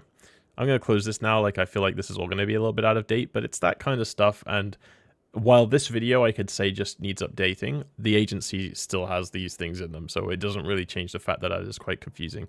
So we'll just ignore that for now. But like, that's the first time that's actually come up without me just trying to make it come up. Like, it's come up by happenstance. Let's track this. Follow this link to the agency window. Oh, here we go. where you can locate your nearest career agent. I should have just waited like 3 more seconds, and it's gonna... Okay, so it says find career agents. No matter what path you choose, you will find a career agent who can help you walk it. Once you've chosen an agent, set your destination. Okay. So it's, again, immediate problem here. Immediate problem. I selected the Explorer missions, and I tracked the Explorer career program. It's now opened up the agency, and it's showing me the Enforcer career agent. Okay, so again, it says once you've chosen an agent, so that has prompted me that I should actually choose one, but I don't really see why clicking on this button on this page doesn't just take me right to it, right? And this is part of that categorization problem. So that's fair enough. It's not the worst thing in the world, but if I was to just follow the big glowing box, which a lot of players are doing when they play these games or the tutorials, I would be going to the wrong person. So let me select Explorer and click Set Destination. Close the ACP in order to proceed. The ACP, the agency control panel? I don't know. Okay. Air career program. Okay. Not even that. Something else. And Captain, thank you. Your help has been invaluable. Our investigation is still in the early stages, but I have 2 theories. The attack may have been motivated by simple greed. Air has no shortage of competitors. Some would kill to acquire our groundbreaking technology. Literally. Okay. A more worrying possibility is that someone is trying to stop us from pursuing our research. While Air takes pride in disrupting the corporate tech scene, there are those who think we push the limits of innovation too far. The technology suppression laws in New Eden are draconian, if you ask me. This is pretty good lore, I So can't even this lie. mystery box has the answers we need.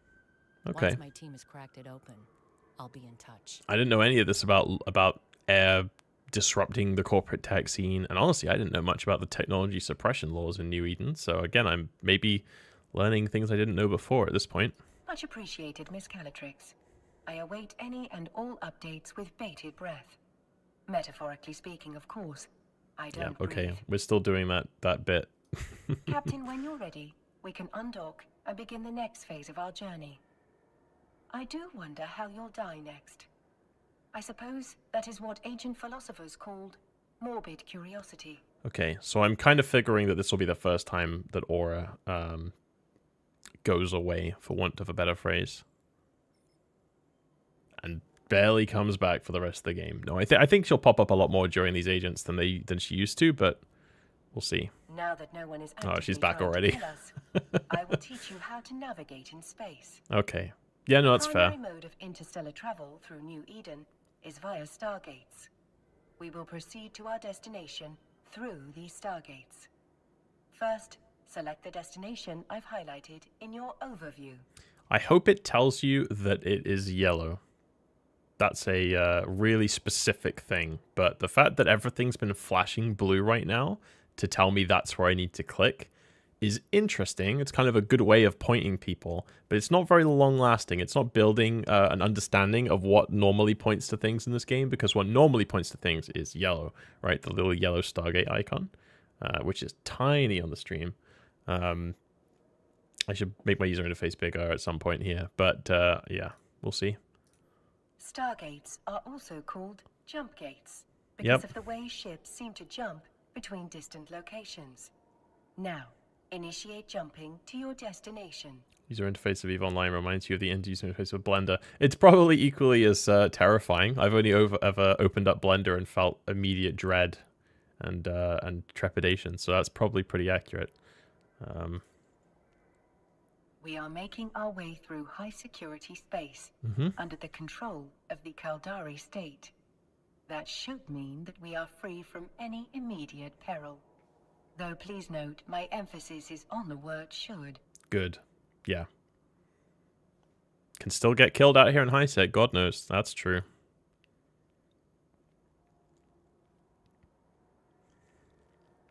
Okay. So first time we've jumped into another system in a second. That'll be a big milestone. Cool animation too. I remember this blowing my mind. Now look at this.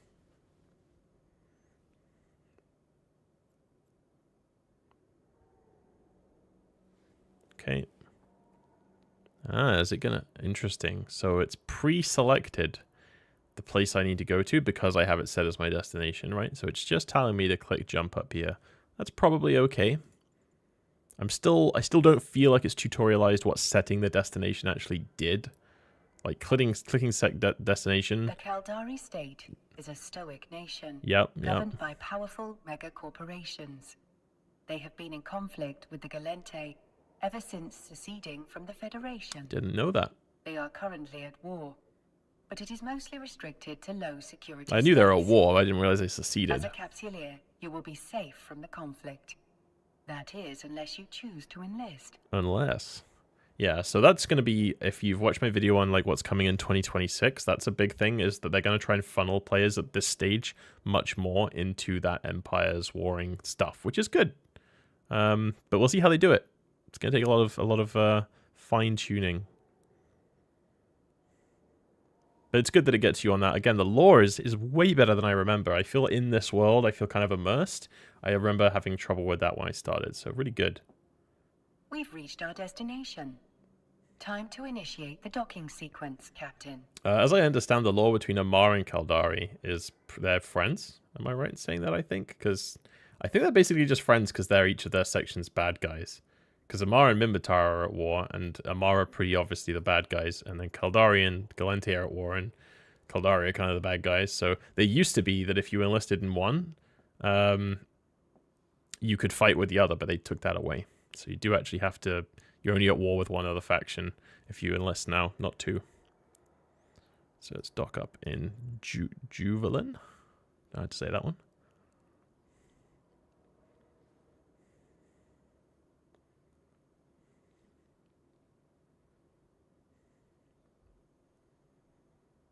I wonder if it's going to introduce me to local chat soon. Because again, I'm feeling immersed in this world from a lore perspective. Now, what this lacks that other MMOs have, like other MMOs, you see people running around, you see people walking around you, like in popular spaces. You don't get that at stations and stuff, really. It'd be interesting if they tried to point out to me all the people here. Because like there are a bunch of people in my overview, but that doesn't mean anything to me right now. I'm just a new bro. I don't understand anything about that. Be cool if it told you a bit more about that maybe, or showed me that there were like 81 people in the system right now, because that's really cool.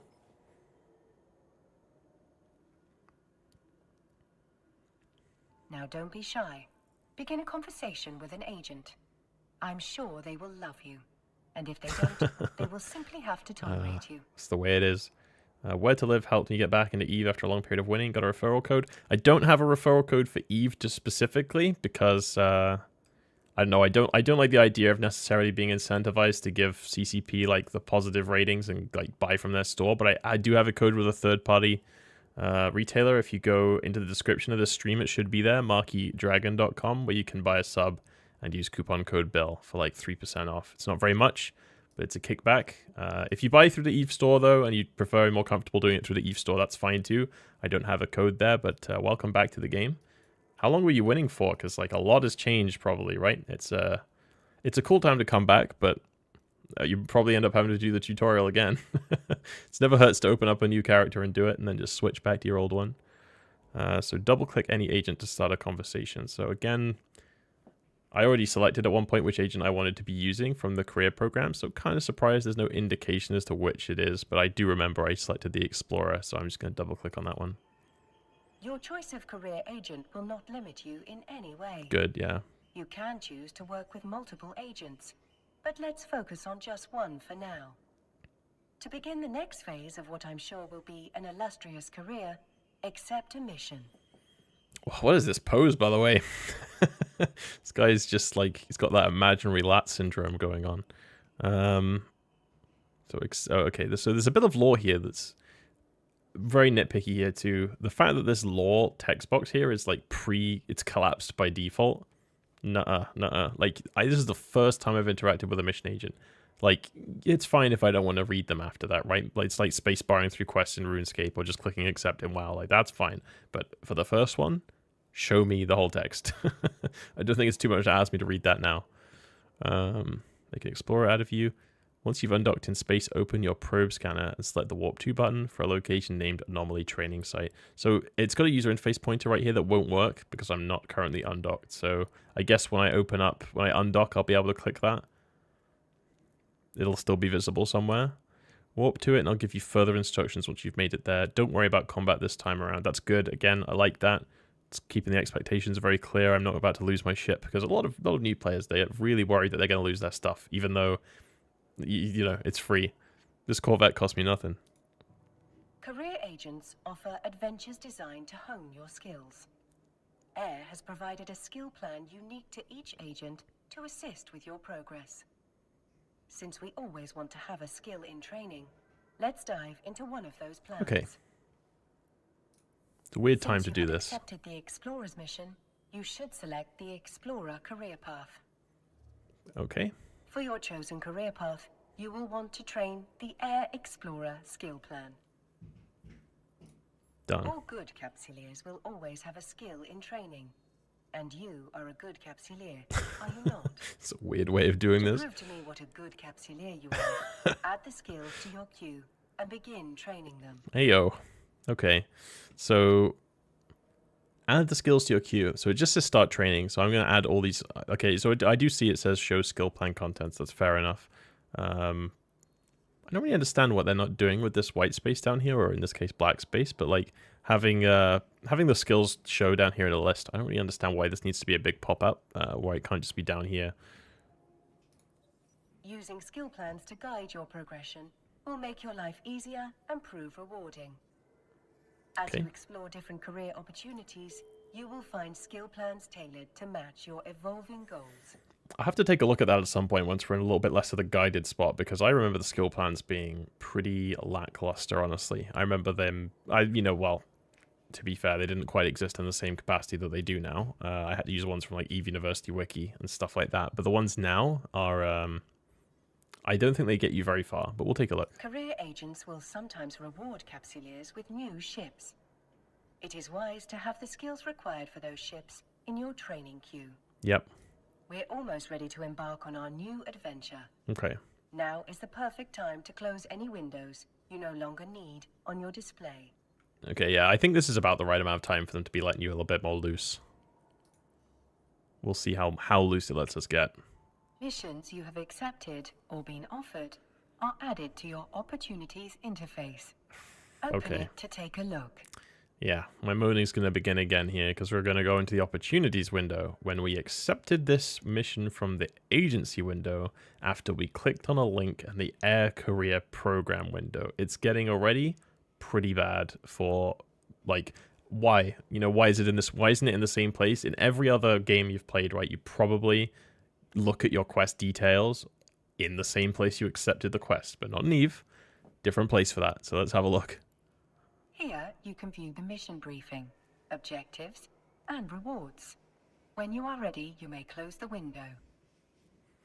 Played on and off for about 15 years. Last time you logged in on your main was pre-Equinox. Okay, that's not too bad then. Pre-Equinox, not a lot has changed. Like some of the real specifics, you know, a lot has changed to people that were playing throughout that period, but not a lot to learn, let's put it that way. Low-Sec is a very, very different environment. Nullsec, not so much. There's a lot more to mine in Nullsec now. And Low-Sec is kind of screwed.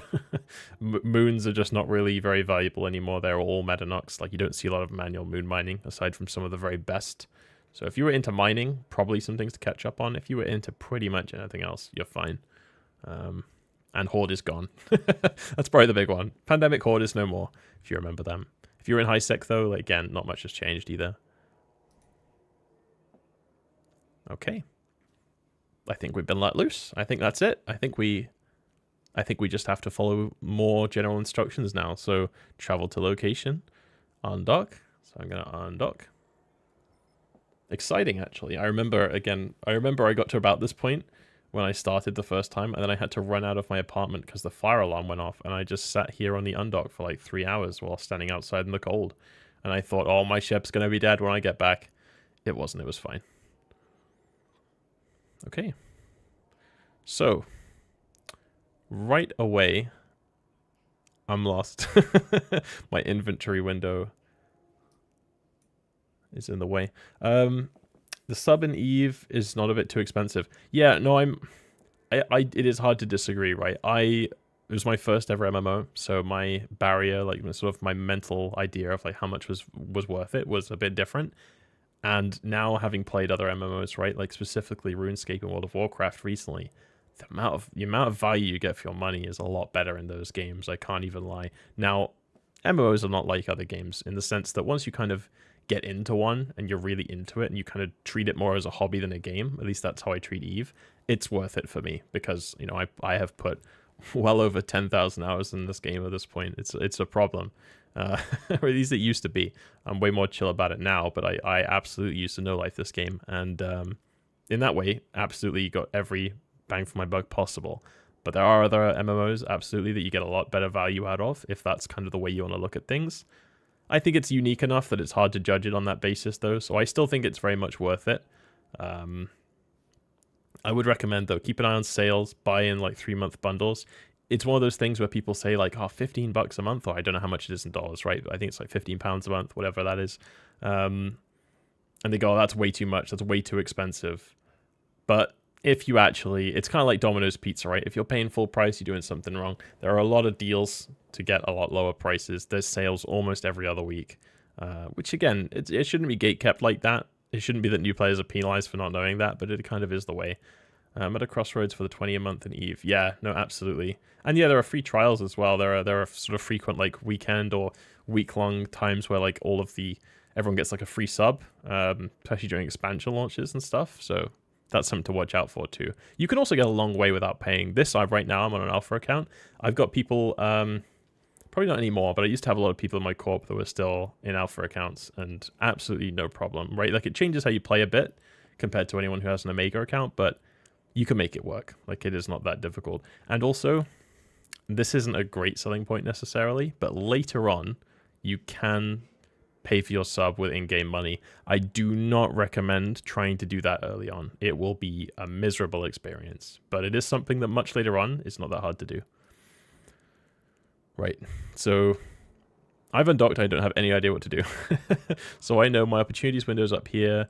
So if I click on it, which is what I think it wants me to do, I can remember that probe scanner part. So it says, once you've undocked in space, open the probe scanner and select warp to button for a location named Anomaly Training Site. So there's the scanner. There's the probe scanner. Oh, I forgot how this looks when you haven't set up your UI.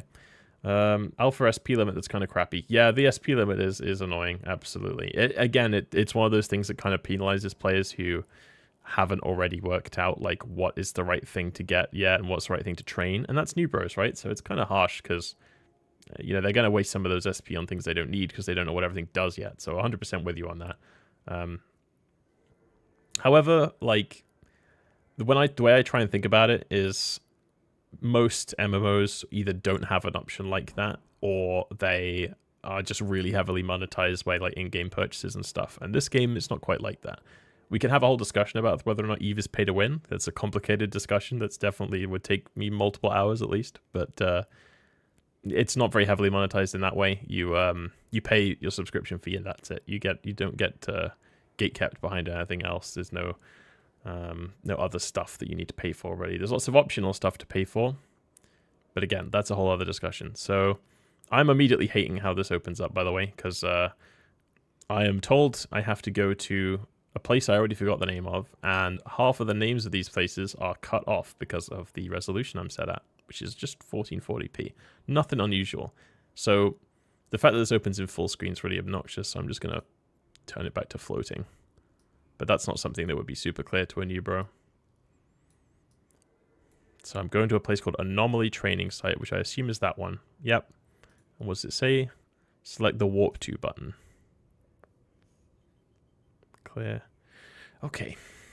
I really don't like this as well. This is incongruent to what they said before. A site containing hostile forces, clear it to receive rewards. Now, I was specifically told moments ago there are no hostile forces there, so just a little bit confusing, right?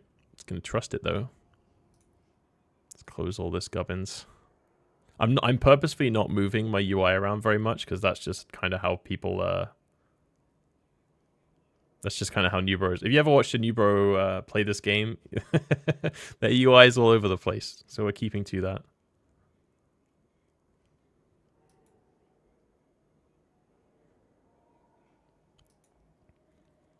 Okay.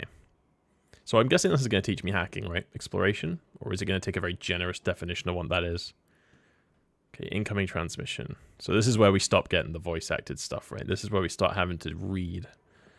You've done well. You're now inside a cosmic anomaly. Normally there'd be hostile ships present, but our people have cleared the area. All you need to do now is recover the proof of discovery document we left there. You can find one of them in the nearby training container. You only need a single document. It will serve as physical proof that you have passed the stage of the tutorial, so make sure to recover at least one. Once you have it, bring it back to me and we can move on to the advanced types of scanning. So this has done two things, but it's done one thing badly, and I want to mention that as well. It's taught you that the probe scanner exists. It's taught you that you can click a button to warp to things on the probe scanner. However, the probe scanner's disappeared now, and I don't think that's a great thing. I guess that's okay because it's gonna force you to learn to open it up again and all that stuff. But I think the game kind of needs to be teaching you at this stage, like how you might want to keep that on your screen, like your probe scanner, or how you might want to resize that and move it around. Because if you look at the probe scanner, how it is right now, it's a mess. It's got like the system security thing attached to it. Like this, I've seen new bros, they do this. They go, oh, I can't see. And they just move it down into like a corner or something and they lose it. They're like, oh, let me just put that over here, whatever. Oh God, I've made that worse. So it would be interesting. I don't know why it's like this and kind of starts off full screen. This is better than it was. But okay. So we're just sticking basics, no hacking here. We're just going to go and pick up an item from a can. So I see the can, open cargo. Nice and straightforward.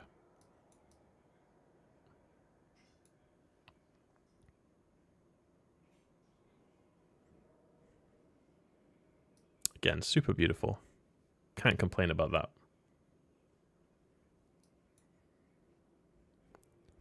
It's proof of discovery. So we're just picking up a piece of paper, literally. I don't know why. I just heard the tutorial noise. Nothing happened. Slightly confusing.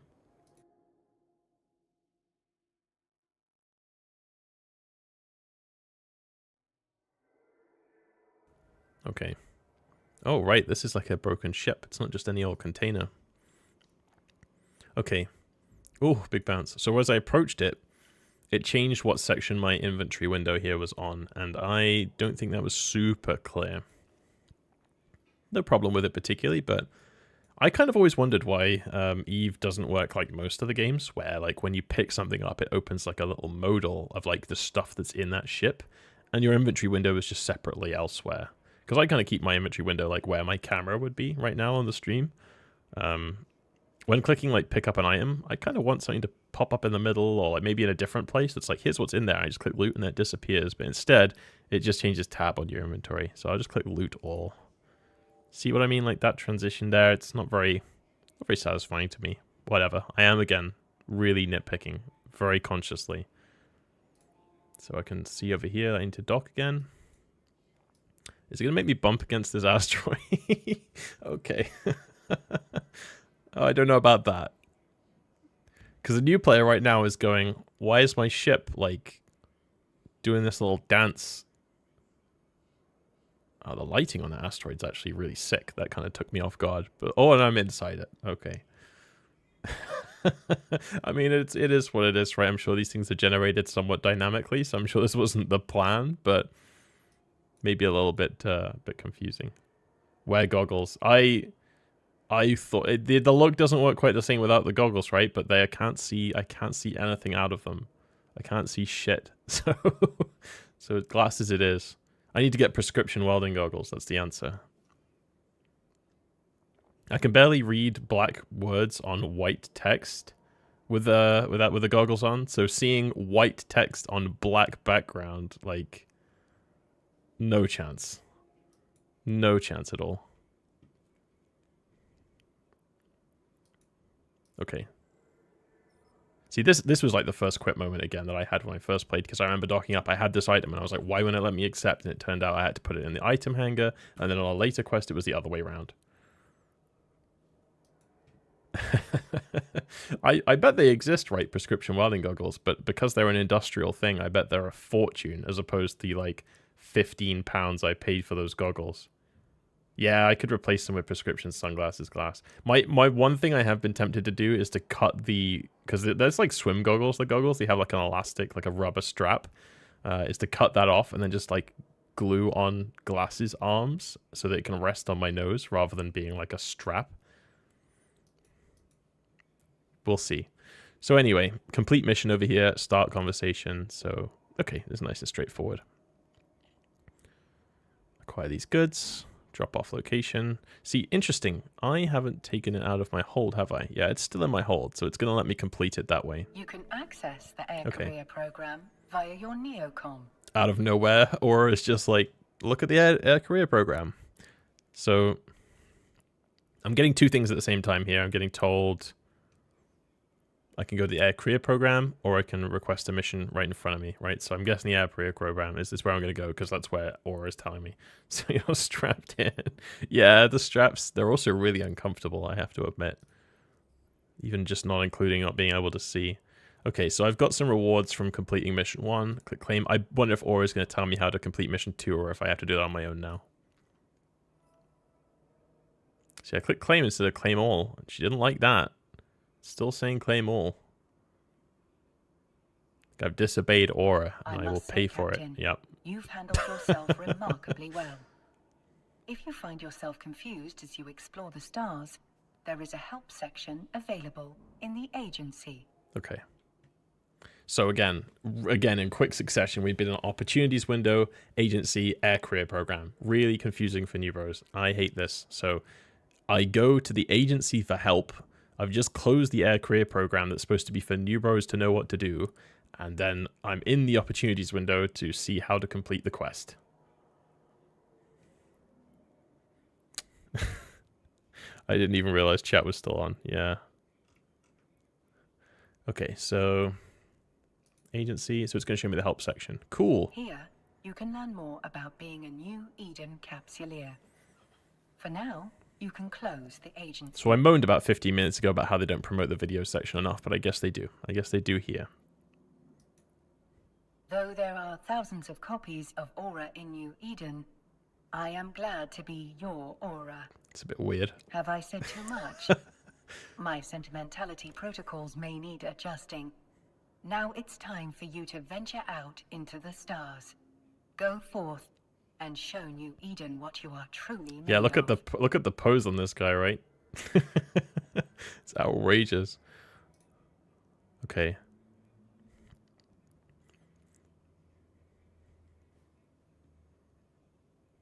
Right. So is that now the last of Aura? This is the second time I've said it, but maybe this time that's the last we see of Aura until she appears due to a bug like a year and a half into playing the game. See, this is interesting. I'm unsure. Cosmic Anomalies 1 of 5. Is that the career program? Is that the career missions? I'm going to just guess because this popped up after I finished the last one that this is the guy I need to request a mission from. So I'm just going to click it. Okay, yeah, so 2 of 5. Sure, I've got something. Your probe scanner easily tracks cosmic anomalies. Other types of sites, collectively called cosmic signatures, will be much harder to find, and you'll usually need to boost your scanner by using scan probes. These cosmic signature sites contain various kinds of treasures, ancient ruins to sift amongst, secret data facilities to hack into, exotic gases to collect. There's a great deal out there for an explorer to uncover, and you need to understand how to react to each type of site. Yep, that's cool. Therefore, we'll be sending you off to do complicated scans and potentially risk your ship in the ensuing discovery process. I'm sending you to a training facility where you'll encounter safe examples of what you might find out there. Use the ship I'm giving you. Okay. So I'm being given a Heron. That's cool. So this, I'm accepting this mission, but I'm guessing there's not really actually a mission to this, right? Like he's just giving me something. It doesn't tell me what else I need to do. Okay, so follow the instructions from your agent and progress to the end of the Cosmic Training Adventure course. So I thought this was the agent, right? Am I not following this guy's instructions? Do I just click complete? Okay, no. Missions details panel. See, this is what I'm talking about, right? I'm in the agency to see what the missions are. Check the missions details further in the opportunities or your info panel. Okay, cool. So what is it? Travel to site in Juvelin. Okay, cool. So undock. That's where we're at. It's going to give me a warp button.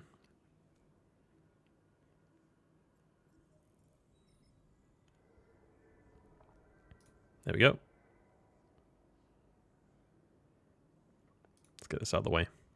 Am I warping? There we go. I am this time. Didn't like the first time. I'll be absolutely blown away if this teaches me how to scan, by the way, because I do not think, like, I don't think I've met anyone who learned how to scan without watching, like, a video or something. If this can teach me how to scan purely in-game, then I will have to eat a lot of crow about how much I have moaned about the new player experience. I hate that screen shake. Okay. Who the hell is this? Oh, so this is the career. This is like the, I'm sending you to a training person. This is them, right? Greetings, pilot. Good at finding a way here. This is the tiniest text of all time, by the way. My font size is on normal. Yeah, just on medium or whatever. I work with the Sisters of Eve as an advisor for capsulators and training, although I'll be offering you advice as you go along. Don't forget that you need to report back to your own agent. Yeah. Okay, so I have the career agent that's not the same as this person. You've just arrived in the staging pocket of our training facility. Ahead of you is an acceleration gate. These powerful structures are able to fling your ship thousands of kilometers forward and deeper inside. In order to operate them, you must be within 2,500 meters and then activate the gate. Okay, cool. So I'm out of range. I need to go and click activate gate, and it's going to do it automatically. That's good. Yeah, this is the Sisters of Eve. I don't think this is related to the Epic Arc, but it is that faction, which is cool that they're getting introduced at this point. We don't know anything about them, right? But still.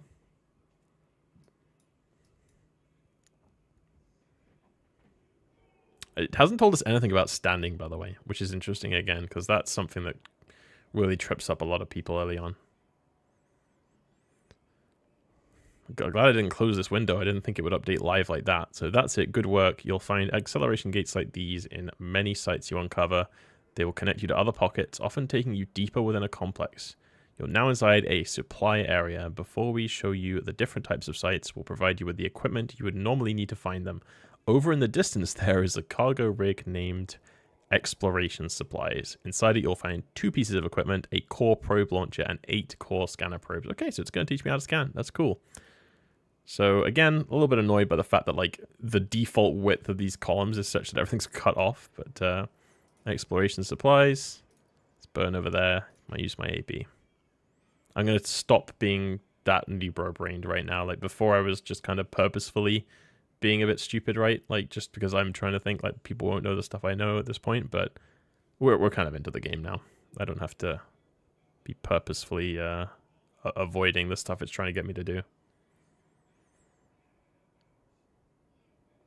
Okay.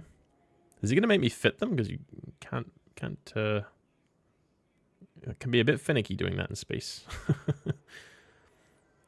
Although the sensor overlay can find cosmic anomalies, it cannot get a good reading on cosmic signatures. Okay, so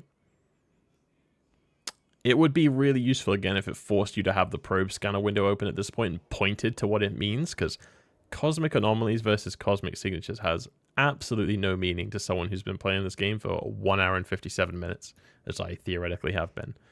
Signatures are an entirely different class of hidden sight. To be able to warp to them, you need to use scan probes. Scan probes are deployed much like firing a missile. I don't know how to fire missiles yet, right? So that's not a very useful comparison. By fitting a scan probe launcher, loading the scan probes, and firing them into space. Think of scan probes as little ships. They have built-in scanners, just like yours, except these ones can reach out to 32 AU. Holy essay.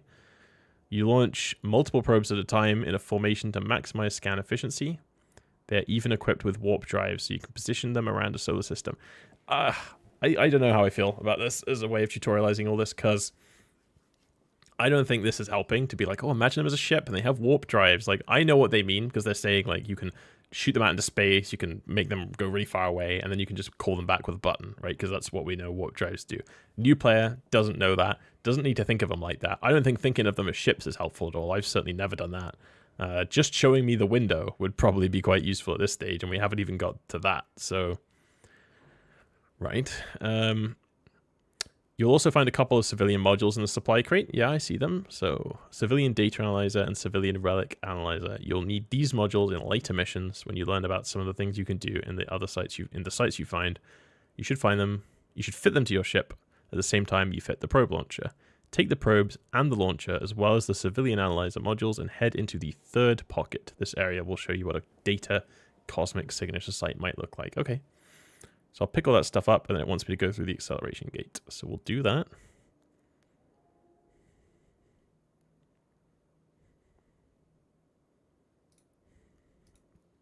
Let's turn off the corp chat for the NPC corp. God knows what will happen in there.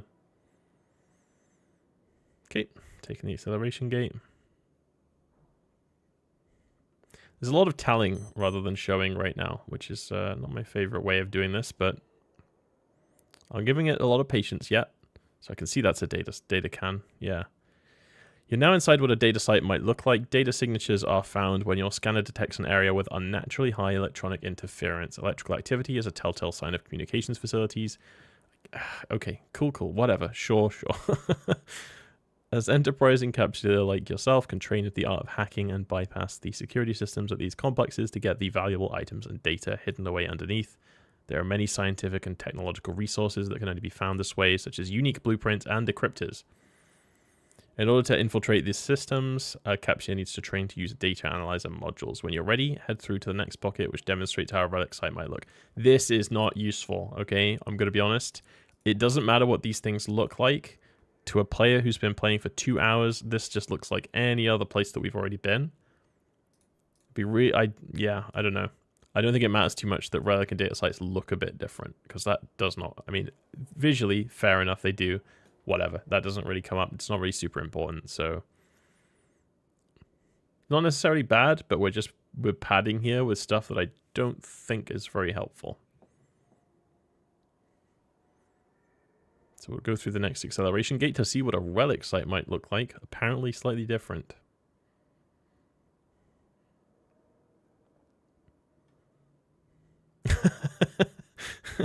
You have a tune in this system, of course. Hello, Lai. Okay. So I'm within range to take... Oh, yeah, okay, I have to be within that range. Cool.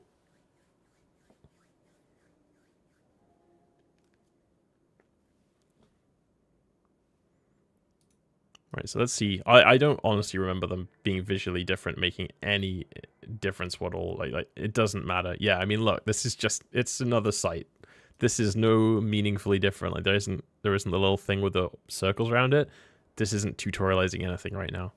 Scan probes are also, scan probes can also find relic signatures. These special signatures are found when your scanner probes detect an area with man-made structures, but little to no electronic activity or heat signatures. Typically, these sites represent ruins or abandoned areas. You're not just a starship captain. This is like, that's how ChatGPT talks, right? You're not just a starship captain. With the right training, capsuleers like you can become archaeologists too. I think that's just a coincidence, though. I'm not saying it's written by ChatGPT, but it's quite funny. That's the way it types. You have the ability to retrieve valuable items from ancient ruins in space without ever leaving your ship. To recover items in this way, you will need to train to use the Relic Analyzer module. This advanced piece of equipment allows a pilot to quickly sift through ruins and recover anything of value. Again, okay, so we've seen what a relic site looks like. Cool. Now it wants to show us a gas site. Imagine trying to take all this information on, thinking that you're never going to get shown it again. That's the way I encourage you to think about it. Like, imagine thinking, oh, okay, I know how to do a relic site now. No, you don't, right? I don't even know, you don't even know the hacking minigame exists yet. So I don't know why we're showing a new player what a data site looks like, what a relic site looks like, and what a gas site looks like. Like, it's taken one step at a time. We'll see if there's 3 more missions, right, to this career program. There's time for them to recover it, but not super impressed so far. We should just about be getting in range here. Cool. I mean, they want to show off their visual stuff. I agree, though. They do want to...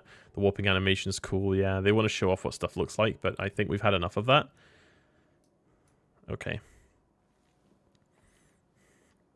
Again, a hell of an essay here.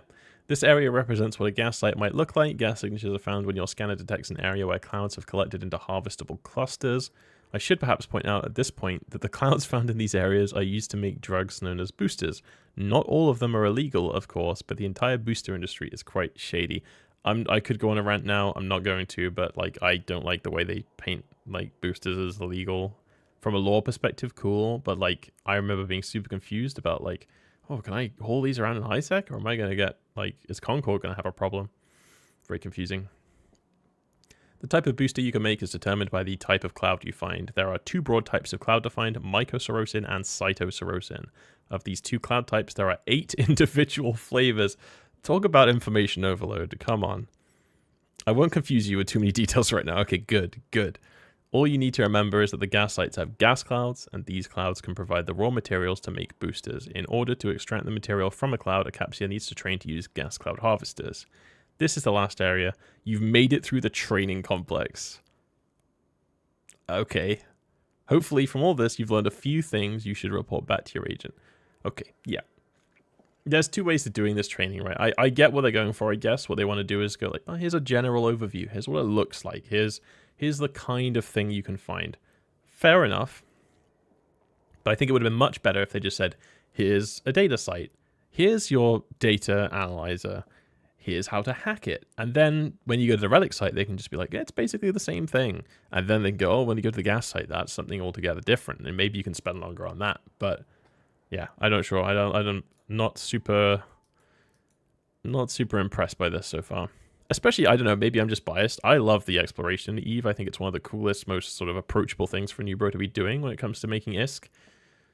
And I think it gets kind of miscategorized by the training. But let's dock up, see what, I think this should be mission 3. Just visiting and looking through what those sites look like is mission 2, it seems. And the fact this ancient conversation's still here as well, I don't know. It makes me wonder if there should be almost like a quest section that's kind of already there. Like, you have the opportunities section, why can't she just show up there? Like, why can't everything related to opportunities or quests kind of just like show up in that same section? Be a little bit more clear. Because she's not the person I need to report this mission back to. She was just at the site. But her pop-up's still here. So you might dock up now and go, well, why can't I tell her I've done it? But no, we have to close that and either click on this guy over here on the right or click on Start Conversation on the left. Okay, complete mission. So I should get the Heron now, right? Excellent work, McBilly and McPaid. Hopefully, after all that, you've developed a basic understanding of the different types of cosmic signatures you can find out there. Next up, we'll look again more closely at each signature type. Let me know when you're ready for that. Okay, so that's good. It's a good direction they're going. I just think that whole section probably did more harm than good. that's a lot of information overload. So I don't know if I agree with doing that. Okay. Next, you'll need to scan down each type of cosmic signature. To do this, you'll need your probe scanner loaded with core scanner probes. Okay. Also, using user interface pointers like this that only work in space when you're accepting a mission that you can only do while docked, not sure I'm a big fan of. And also, it's a bit confusing, and I think this would confuse some people. Probe scanner being an interface item and also an actual module is perhaps, yeah, you know, okay. So, because if I think, oh, okay, it says you'll need to load this with core scanner probes, and I can't click it now. I can only do that when I'm in space. So you would think, okay, well, I'll do that when I'm in space. But I know you can't fit that module in space, so that's not what it wants me to do. Please note, while this training mission is perfectly safe, failed hacking attempts and other sites may cause the container to self-destruct and possibly damage your ship. Yeah. I think maybe something worth mentioning to people there also is that some of them are just dangerous to land in. But okay, fair enough.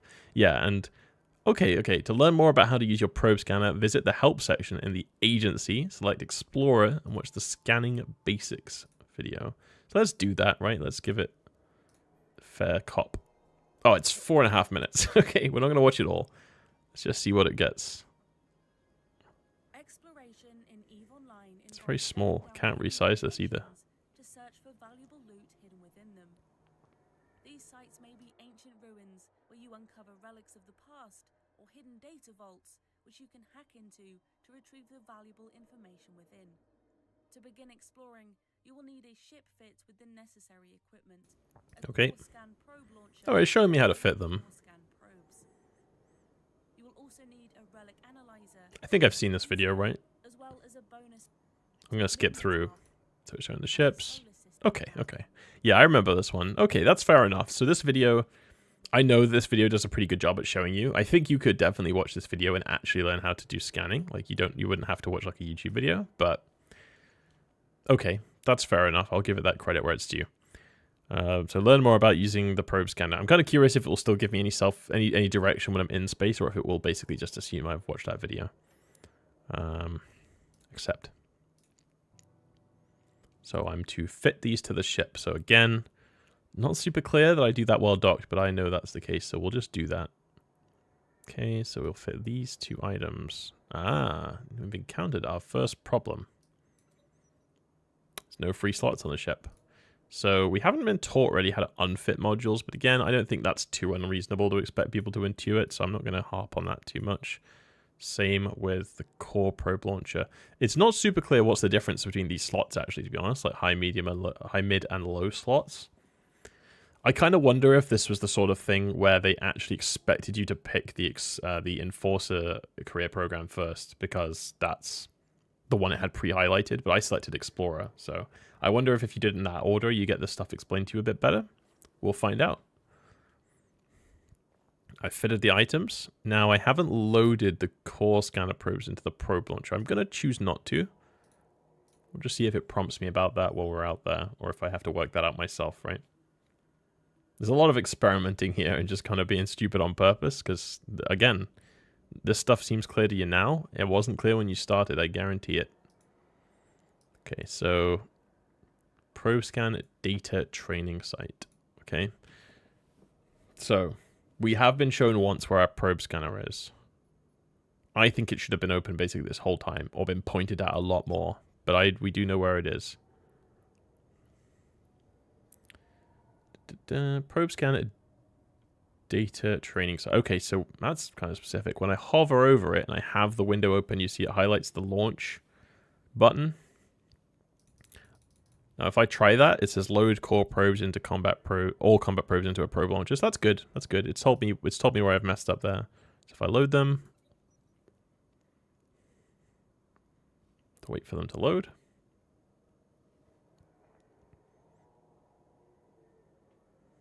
Done. Okay, so now if I hover over that again, it's going to say launch. I'll click launch.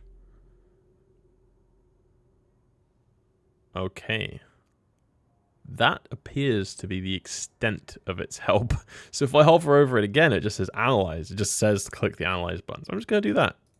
I've watched the video, right? So I would probably know more than this, but this is worst case scenario. I'm just kind of seeing what would happen if I hadn't watched that video. I just tried to follow the button.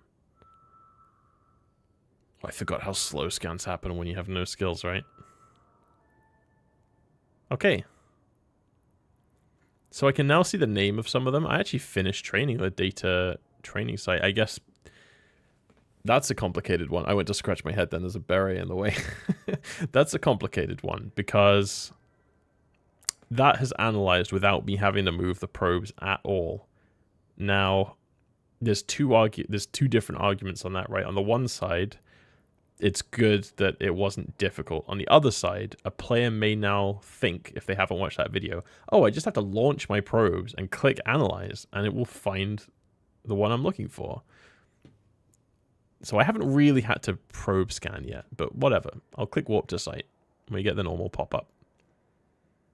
So it says, this is a training area for capsuleers studying how to scan down data sites, data signatures. Once the area is discovered, capsuleers must use a civilian data analyzer module to recover the proof of discovery document from the container inside. I wonder if this is like a unique instance, because like that's not normally how it works for signatures. I wonder if it's possible that there's someone else already there. So I'll just close the probe scanner now. We'll see.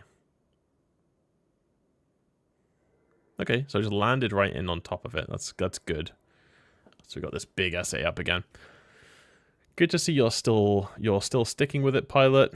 You're doing well. Keep it up. You're now inside the data site training area. Ahead of you, you should see a training container. You'll need to use your civilian data analyzer to access it, breaking down its defenses to get to the core and unlock it.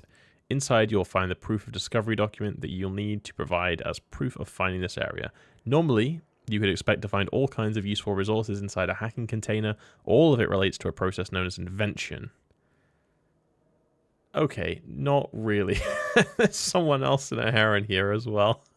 So yeah, that answers the question. I'm just going to ignore it. Just going to see if the game can deal with that fact, right? Normally, you could expect to find all sorts of useful resources inside a hacking container. All relates to a process known as inventions. That's not strictly true, but anyway. A research method used to produce advanced equipment and vessels known as the Tech 2 category. Tech 2 variants of modules and ships are often far more powerful, and many Tech 2 ships possess unique abilities.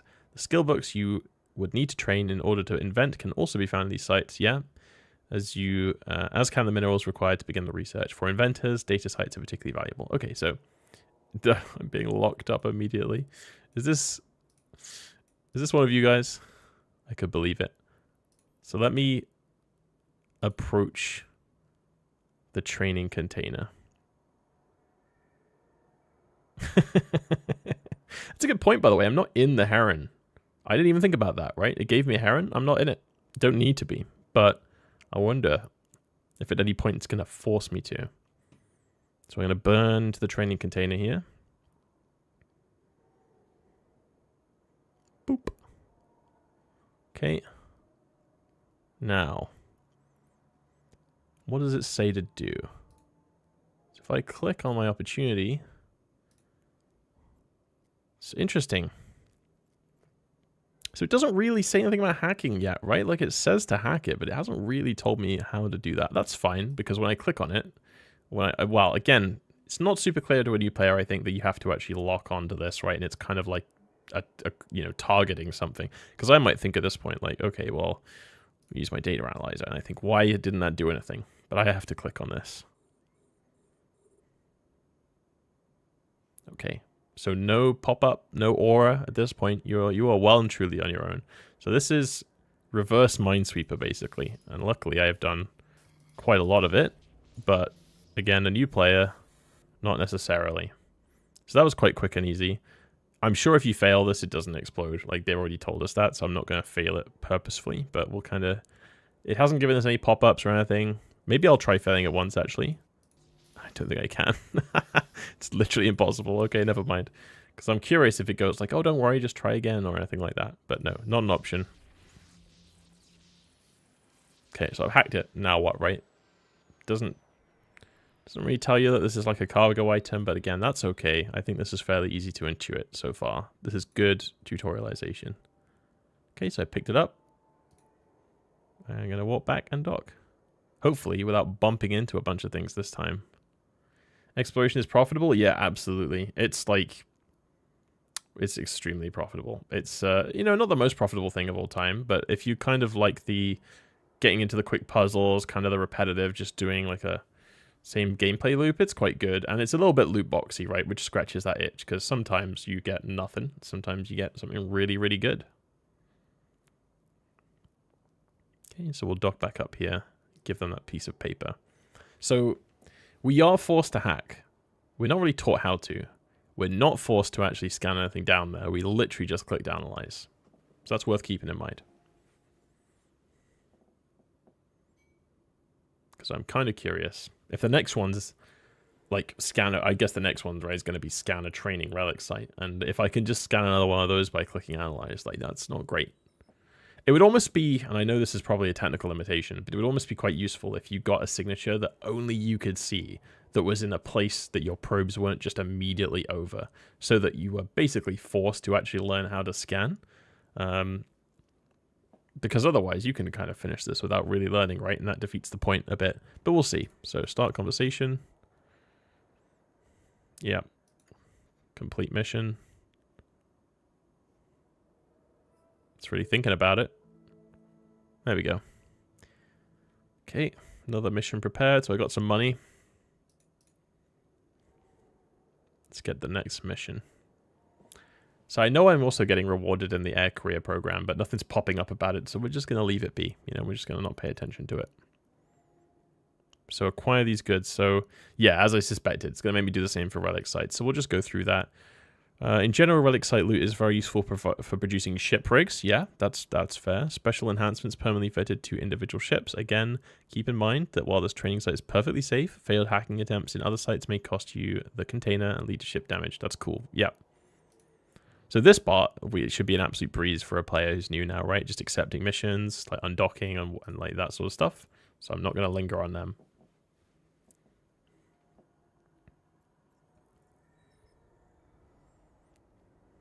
Okay, I'm still in the Ibis. I'm not in the Heron yet. I still have one, but I haven't used it. Interesting. So you'll notice that in the relic training site thing over here, it just says warp to site, and I think that's probably because the same scan pass I did before has already scanned one. Yeah. So that's not great. Have I also scanned the gas site? No. So we'll see what happens on the next one, which I presume will be gas. But right now, like again, new player undocks and thinks, oh, well, that one's already scanned. So I don't need to scan these, right? I just click warp. That's how this is going to be. So we'll see.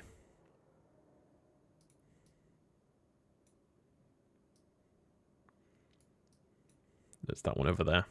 Or something. Yeah, we're aligning somewhere. Maybe it's closer than that. Yeah, it's closer than that. It's not that one.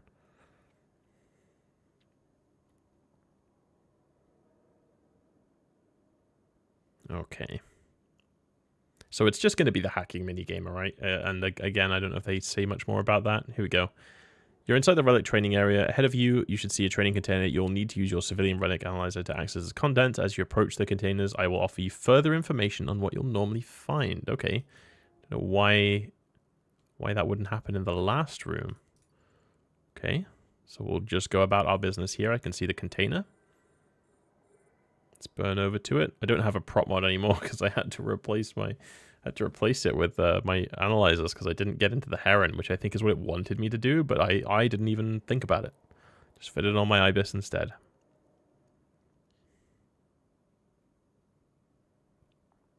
Okay, so we're just burning into range here, which is like 5k, I think, for the analyzer. Yep. That's the big one, is the relic analyzer, yeah. So if I click on that, yeah, again, puzzle, you're not given any hints on, but that's fine. This is just difficult, right? And I think it's kind of supposed to be for new players. It's difficult to get your head around, but these ones are very easy. I don't really have a problem with this not being super heavily tutorialized, because it is just no bad thing if someone struggles on that a bit. Okay, so that's unlocked it. I can open the cargo. Okay, so it says, yeah, you'd find all kinds of resources inside. Most of the resources when analyzing relate to production of special equipment known as rigs. So we already heard that from our agent. Produce rigs will be found in these sites, as can the materials and blueprints actually required to make the physical product. Cool. So if a rig produces relic sites, it's particularly valuable, and that is definitely true.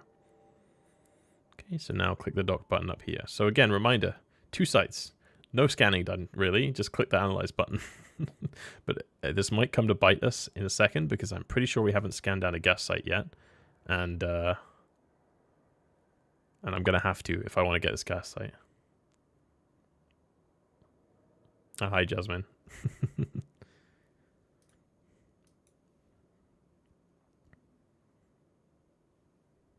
Okay, so as I said, I know I'm getting air career program points, but I haven't actually picked them up yet. But we'll do that soon. I can close this now. I don't like the fact that you're like the person who's training you when you're actually on grid, and the person who gives you the mission is different. I don't really see why that needs to be the case. I think that's just needlessly complicating things a bit. So I'm just going to dock up here. It wouldn't even be the worst thing in the world if you could complete the missions in space, just honestly. Like, I don't think it's necessarily wrong that you have to dock, but I don't really see it as necessary either. Okay, start conversation. Yep, I have the piece of paper, complete mission. Thank you, your accomplishment's been noted and saved into our database. Okay, so this is going to be gas sites, right? Surely.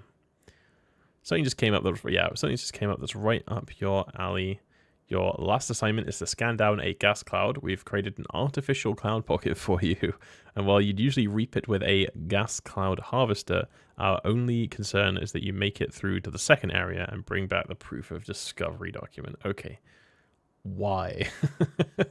So why at this stage would you introduce gas harvesting or gas sites and then be like, whoa, whoa, whoa, you're not going to harvest any gas. You're going to pick up paperwork. Okay. That seems a bit silly to me. I know that it's a skill, that the skill book's quite expensive. You won't have it yet. You won't have the skill to use a gas harvester. I guess this begs the question, why not, right? Like, this seems a right waste of time, but okay. I never really liked Air as a new player experience, and you're a lot better at articulating where that is. Even when it launched, it seems like it was over-reliant on some inherent knowledge / awareness. Yeah, and I don't hate that, right? Like, again, as I was saying at the top of the stream, I kind of liken it to some of the more, like, self-driven, like, in WoW you have, like, the adventure log and stuff. In RuneScape you have, I can't remember what it's called now, but the thing where you, like, it's basically a checklist of stuff to do that isn't necessarily quests or anything, it's just a bunch of other activities. And it's kind of like that, and I don't mind that, and I think Eve needed that because it's a sandbox MMO, right? It's designed, you should be self-directed in your objectives after a certain point. It's the problem is that it coexists with all that other stuff, I think. The opportunities window and the agency and Air Career Program. It's just a lot of stuff that are all independently fine, but should not coexist. Like, they should make a decision on which one you're actually supposed to be using, right? But this is really egregious in my opinion. Gas is maybe less so now, but gas used to be one of the best things an Ebro could be doing for ISK. Absolutely tippity top up there with like data site hacking and relic site hacking, which we've just done a bit of, but again, didn't really have to scan anything down for. So I wouldn't say this taught you how to scan unless you watch the video, which is fine. But it's something to keep in mind. It doesn't really tutorialize it unless you watch a video, which is already what people were doing before they tutorialized it, to be honest, just on YouTube instead of in the game. So I'm really disappointed that this isn't actually going to involve any harvesting of gas, because that seems like a complete waste of time. But okay, so we'll undock and we'll just do what it says. This one I know catches people out. I just got a gas pass key. It's in my item hanger. I need that to get anywhere. I don't hate that. I see a lot of people in Rookie Help bring up this mission and be like, why can't I get in? It says I got the gas pass key and I didn't get one. It's in your item hanger. I don't particularly hate that because I think that's something, this is like a good time to introduce that without a hint.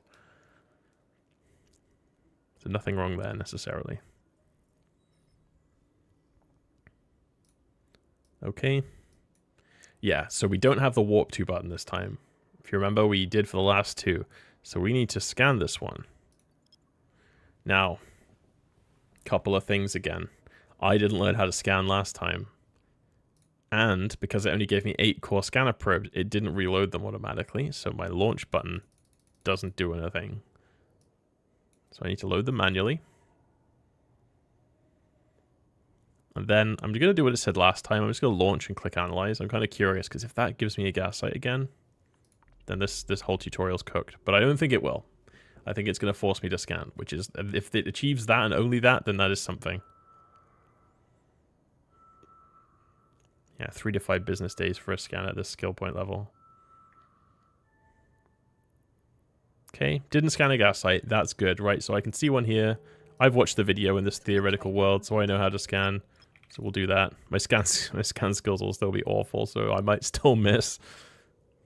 But that's all I needed to check, really. It hasn't told me about D-scan yet, but that's fine. That doesn't need to come up yet. Oh yeah, that made it worse. My scan skills. Let's try again. Am I even on 4 AU? Okay, yeah, fair enough. I am actually doing this on quite closer, lower AU than I need to. Yeah, that was a problem I had when I started. I had no idea how to reload the probe launcher. Yeah, no, exactly. Like I think it would be... I'm not sure where I come down on it, right? Because on the one hand, it's the fact that you didn't know and like now you do kind of proves something. But at the same time, maybe a little bit early to get people on that. Again, I think if you did the enforcer path earlier, when you like when you're having ammo involved, I imagine you'll be shooting stuff, then that might be more clear. But if you're doing this one first, then that's not very clear at all, I would say. Yeah, 16 probes tipped to that destroyer. Yeah, exactly. Because everyone has 16 probes normally. No one rolls around with 8 unless you lost the other 8 and then never replace them, which is what usually happens. Okay, so we've had to actually scan. That satisfies me on the scanning. I'm not going to nitpick them too much on the scanning teaching because it's a very difficult thing to explain to people, and I think the video is fine. It's better than no video.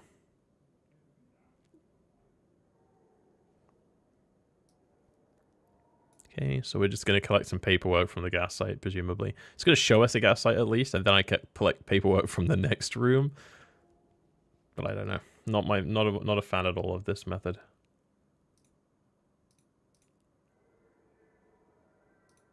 Okay. Okay, so this isn't even a gas site yet. It's inside, so... You're almost done, pilot. This is the last site. Glad to see you made it this far. You're now inside the gas site training area. Ahead of you, you should see another acceleration gate. To access the second room, you'll need to have that pass key that your agent placed inside your item hangar. That's really good. I don't know if it used to say that, and Rookie Help was just full of people who don't read. It's perfectly possible, but I swear this used to catch a lot more people out, and I'm glad that it tells you your agent placed that in your item hangar. Maybe if I was being really, really critical, I would say item hangar in the station or something, right? Because again, the item hangar as a concept versus like where your stuff is in your inventory, not super defined at this point for a new bro, I would say. But that's really good, actually. I'm fairly happy with that.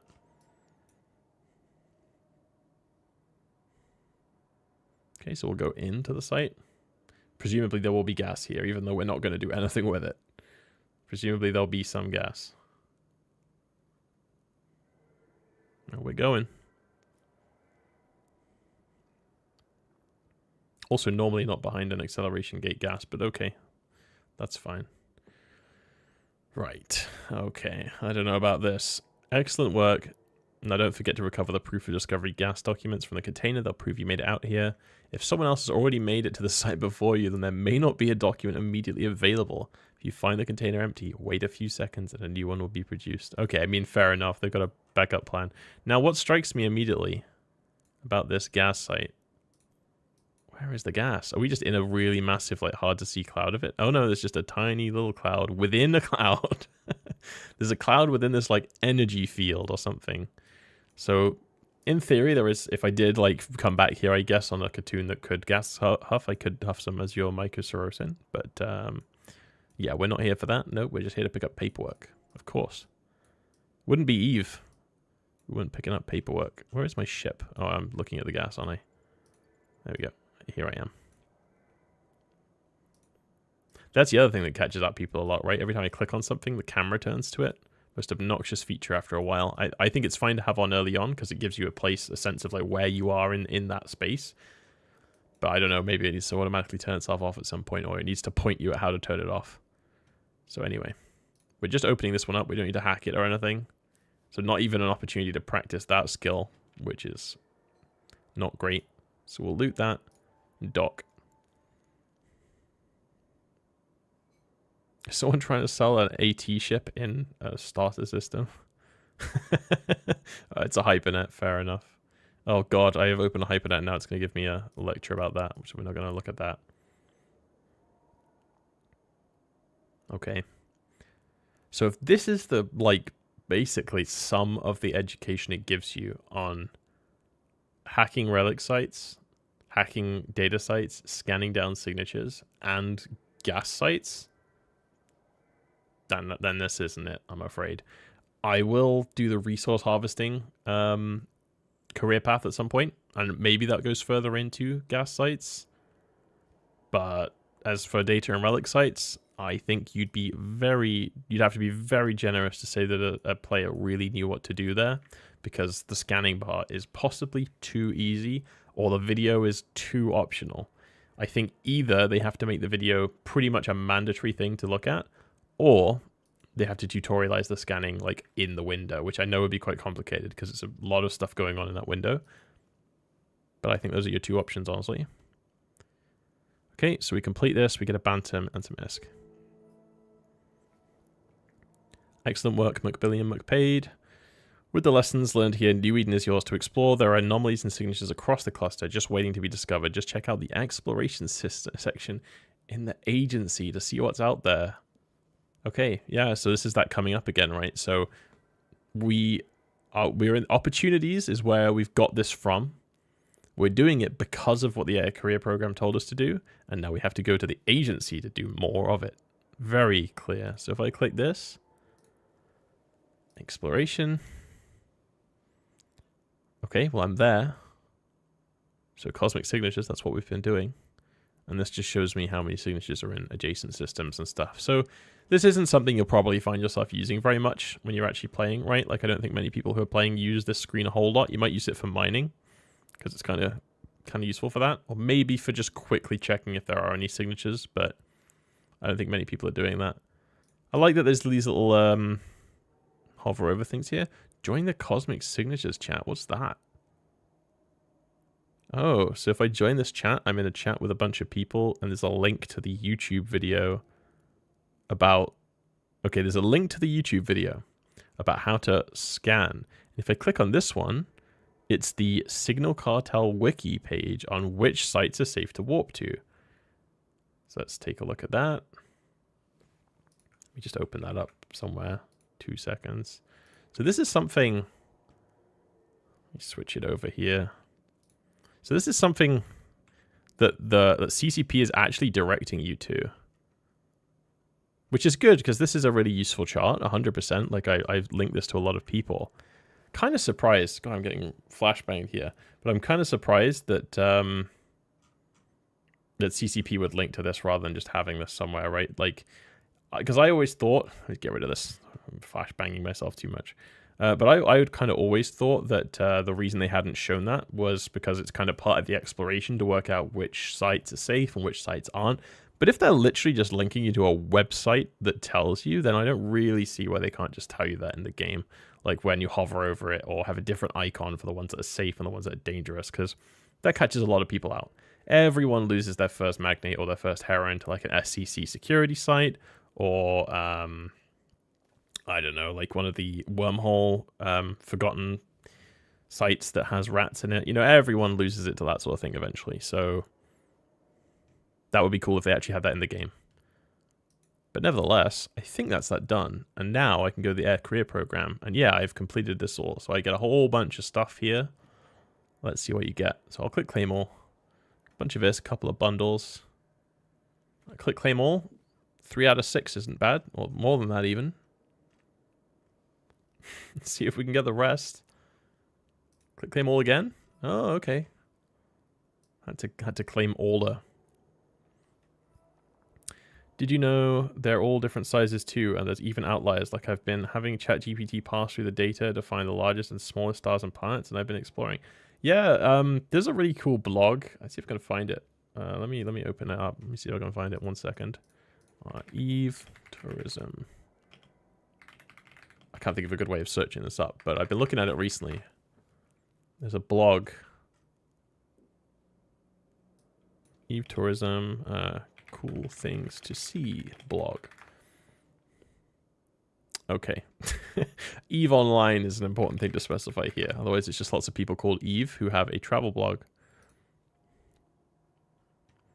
Okay, I think this is the one I'm thinking of. This is like such an underrepresented website, Eve Travel. So I recommend this if you're into like actual exploration, which isn't what the game calls exploration, right? Because what the game calls exploration is like hacking and stuff, but this is like actually exploring. I recommend going to this evetravel.wordpress.com. And it has like this guy or girl, don't know who it is, just basically goes around. I think they stopped a couple of years ago. I think like 2022 was the last time they entered anything. But they go around and like find these cool sites around the game and like write like a little travel blog about them like you would in real life, right? And they're really interesting. I used some of these to find like places to take cool recordings of. When I was doing one of my previous, like one hour-long video, I needed a lot of background footage, and this was a really good place to find good places for background footage. And I think he does it by, if I go back up to the top here, I think they do it by region. Yeah, so you can go sites by region. So if you're already in an area, like let's say you're in domain, so it's going to be alphabetical, yeah. So you can see all the cool things that are in domain. You can click on like the Cribber Monument. So that's this cool thing, right? You can see that in Amar. It's very cool. So there's a lot of stuff here, and I noticed that when I was doing some of the recording that there's a lot of stuff that people just will never see that CCP clearly put a lot of effort into. So I highly recommend that if you actually like exploration. Let's go back here. So I've claimed all my rewards. Let's actually see what we get in those reward boxes, because I don't remember. And I think on most of my tunes, I haven't claimed them because I've always been like, one day I'll be stuck in a wormhole in a station and have no stuff. And I'll need to like Iron Man in a cave, I'll need to put together a ship based on the random stuff in my reward bundles. So I've never redeemed them. So we'll do it. We get a Heron and a Bantam that we already got from rewards from previous missions. So they'll be in my redeem section, which is mysteriously absent. So I'm aware of this being a bug sometimes, but my redeem items button is not there. Okay. So where would I go? Claim bundle. So where would I go to open that bundle? Is there a way to get it from the Neocom? Doesn't look like it. Well, let's try relogging. I'm really curious if this is a bug. Connect. So if I relog, is it just going to be there? Yep. Oh no, that's still daily login campaign. In fact, I've lost one of them. I'm down to 2 icons instead of 3. Right, that's great. None of these notifications are about it. Okay. So I also got a expert system, and I do have the 2 skill books already in my item hanger, but those reward bundles, nowhere to be found. Presumably, and I'm 99% sure they'd be in my redeem items section, but that is not here on my Neocom. So yeah, again, a bug I'm kind of aware of them having recently. I've been having that on my main accounts as well. There's no other way to it as far as I'm aware, because like sometimes you lose the new read and store button. It's there this time. Sometimes you lose that one, but there's a way to get to that from the Neocom. Don't think there is one for the redeem items queue. Interesting. Okay, so I guess we'll never know. The largest star in HiSec is an OPO over 2 million kilometer radius in my special ship that goes 14,000 meters a second. Took over 4 6-hour playstations. Damn, okay, that's some dedication that you've been like burning around the grid for it. That's awesome. That's true exploration, right? Like the game calls it exploration when you go and hack a site. That's real exploration, is going around actually looking at that stuff. So I wonder if I can speak to him again. No, okay, so that is the end of that career, of the Explorer career program. Nothing else to redeem here. Let's take a look through the opportunities window as well. Maybe I can redeem them there. Ah, maybe. No. No. So these are my dailies. Scan 5 signatures, destroy 25 non-capsulators, complete 3 jumps, and then there's a freelance job that I accepted right at the beginning of the stream because it popped up, and I kind of thought, that's what new bros are going to do. So they can't redeem them there either, not in the rewards section either. So, bit of a bug there, I guess we found. And a lot of stuff in here. Again, we're separating these by career paths, which is good, because that's something we've been consistently taught by the Air Career Program. It's in opportunities as well. It's not the same in the agency, but this is better. I like this, rather than distribution, mining, security, I like this Enforcer, Explorer, Industrial Soldier of Fortune. Much more reliable. So if I was an Explorer, I know what my daily goal is. There's a Homefront operation. I've never actually tried these, but I'm pretty sure, yeah.